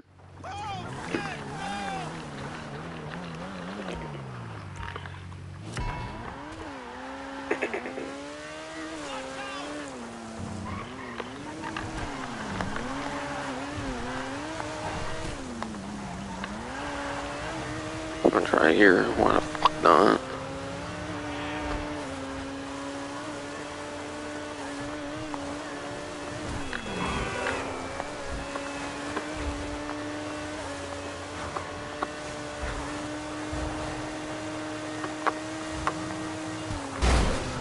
Ah, just what fucking cars though? God. And this shitty rain is no beaver at all.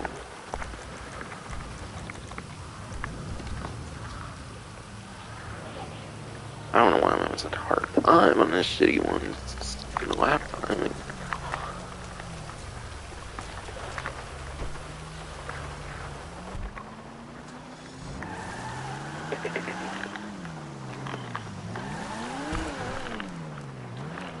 Oh my god, no!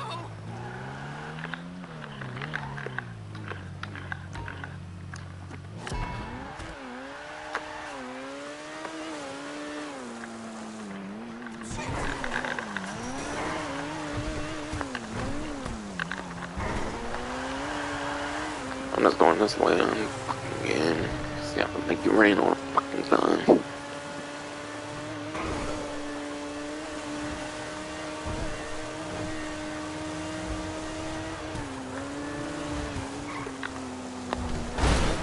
Oh my god, what is bullshit anymore?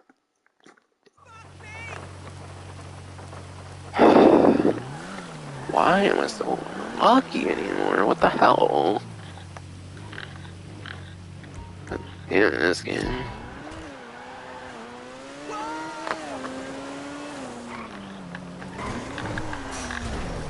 Oh my god.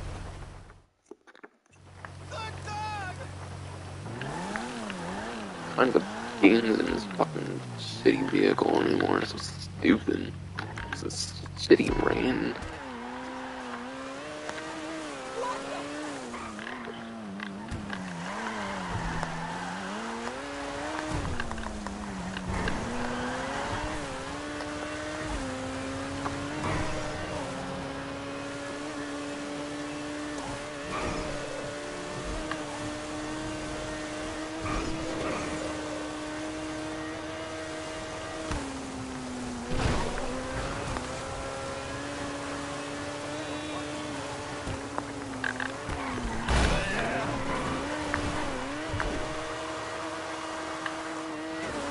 Slow it down a fucking couple seconds. I swear it would have been like 37, 38 or some shit over here. Normally, fucking stupid fucking game all the time.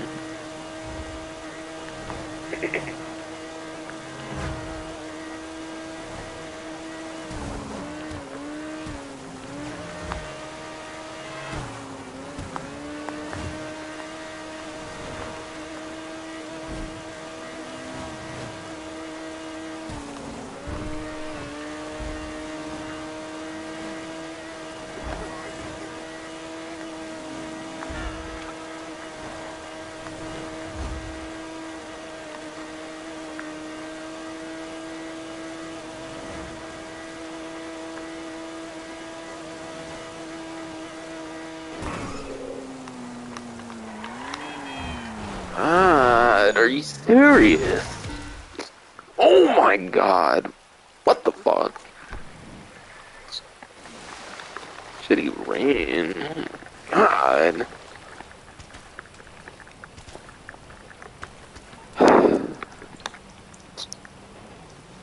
Fuck.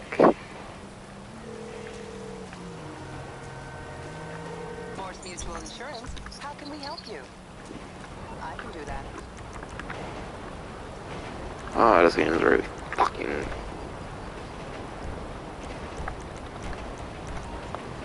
I'm not quitting this stupid time trial shit just because of this stupid rain. I won't go in a fucking way. I want for this shitty rain. I can't even fucking get rid of. It wants to go away. Or just, oh, the fuck's it raining? This whole fucking clouds like not up there and shit.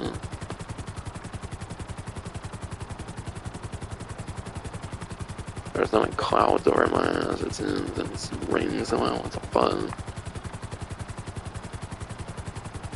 Should be over by now.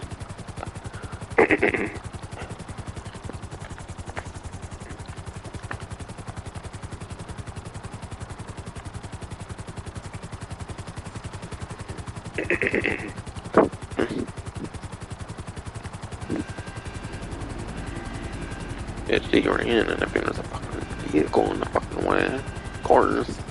As always.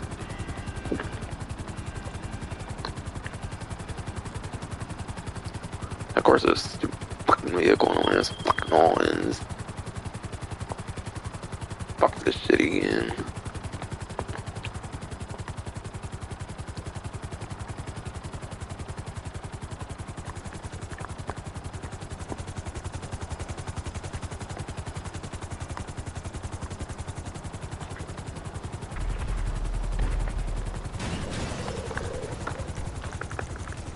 I swear if I have to respawn a vehicle ever fucking again with this shit. So I don't think I've ever had to like replace a fucking vehicle in a fucking ages every time I don't know what this utter trash ass vehicle. Of course it would be this utter trash vehicle would happen to. You know, it's cold. Of a shitty lap time where you just W and not in the number one top speed. Despite its own crutch engine.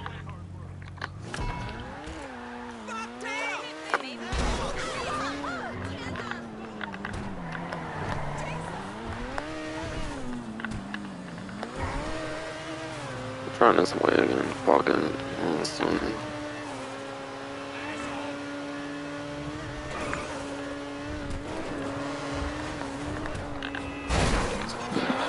Fucking god, fine on the other fucking way.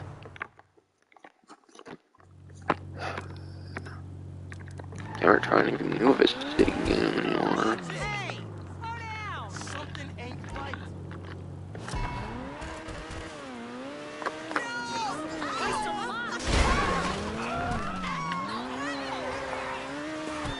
Okay, I'm just responding. That's ridiculous. How many bodies are in the fucking way?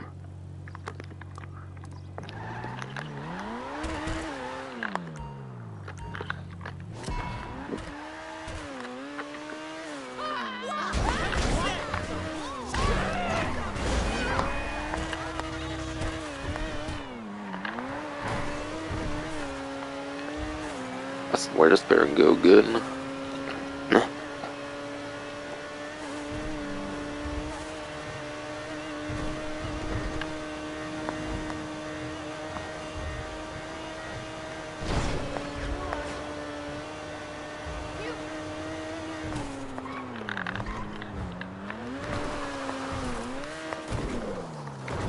What the fuck? How? I'm just gonna respawn already. It's getting ridiculous. Not having engine damage ruin everything.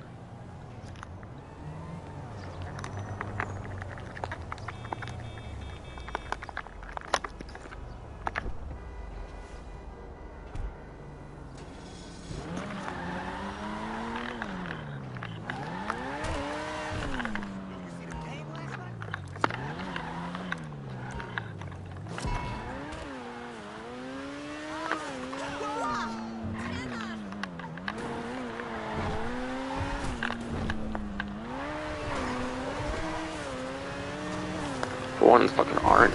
Jesus, this condom, you know. Jesus fucking Christ, man.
Fucking finally.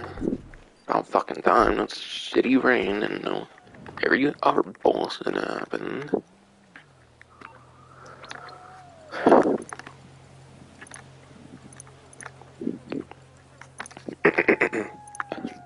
40 million for 6,795. But yeah, that's probably gonna pretty much be it for this stream. Next stream's gonna be pretty much next week on a fucking event stream. I'll be fucking enjoyed. Bunch of shitty time trial and bullshit rain and a shit vehicle and everything. Yeah, that's gonna be it.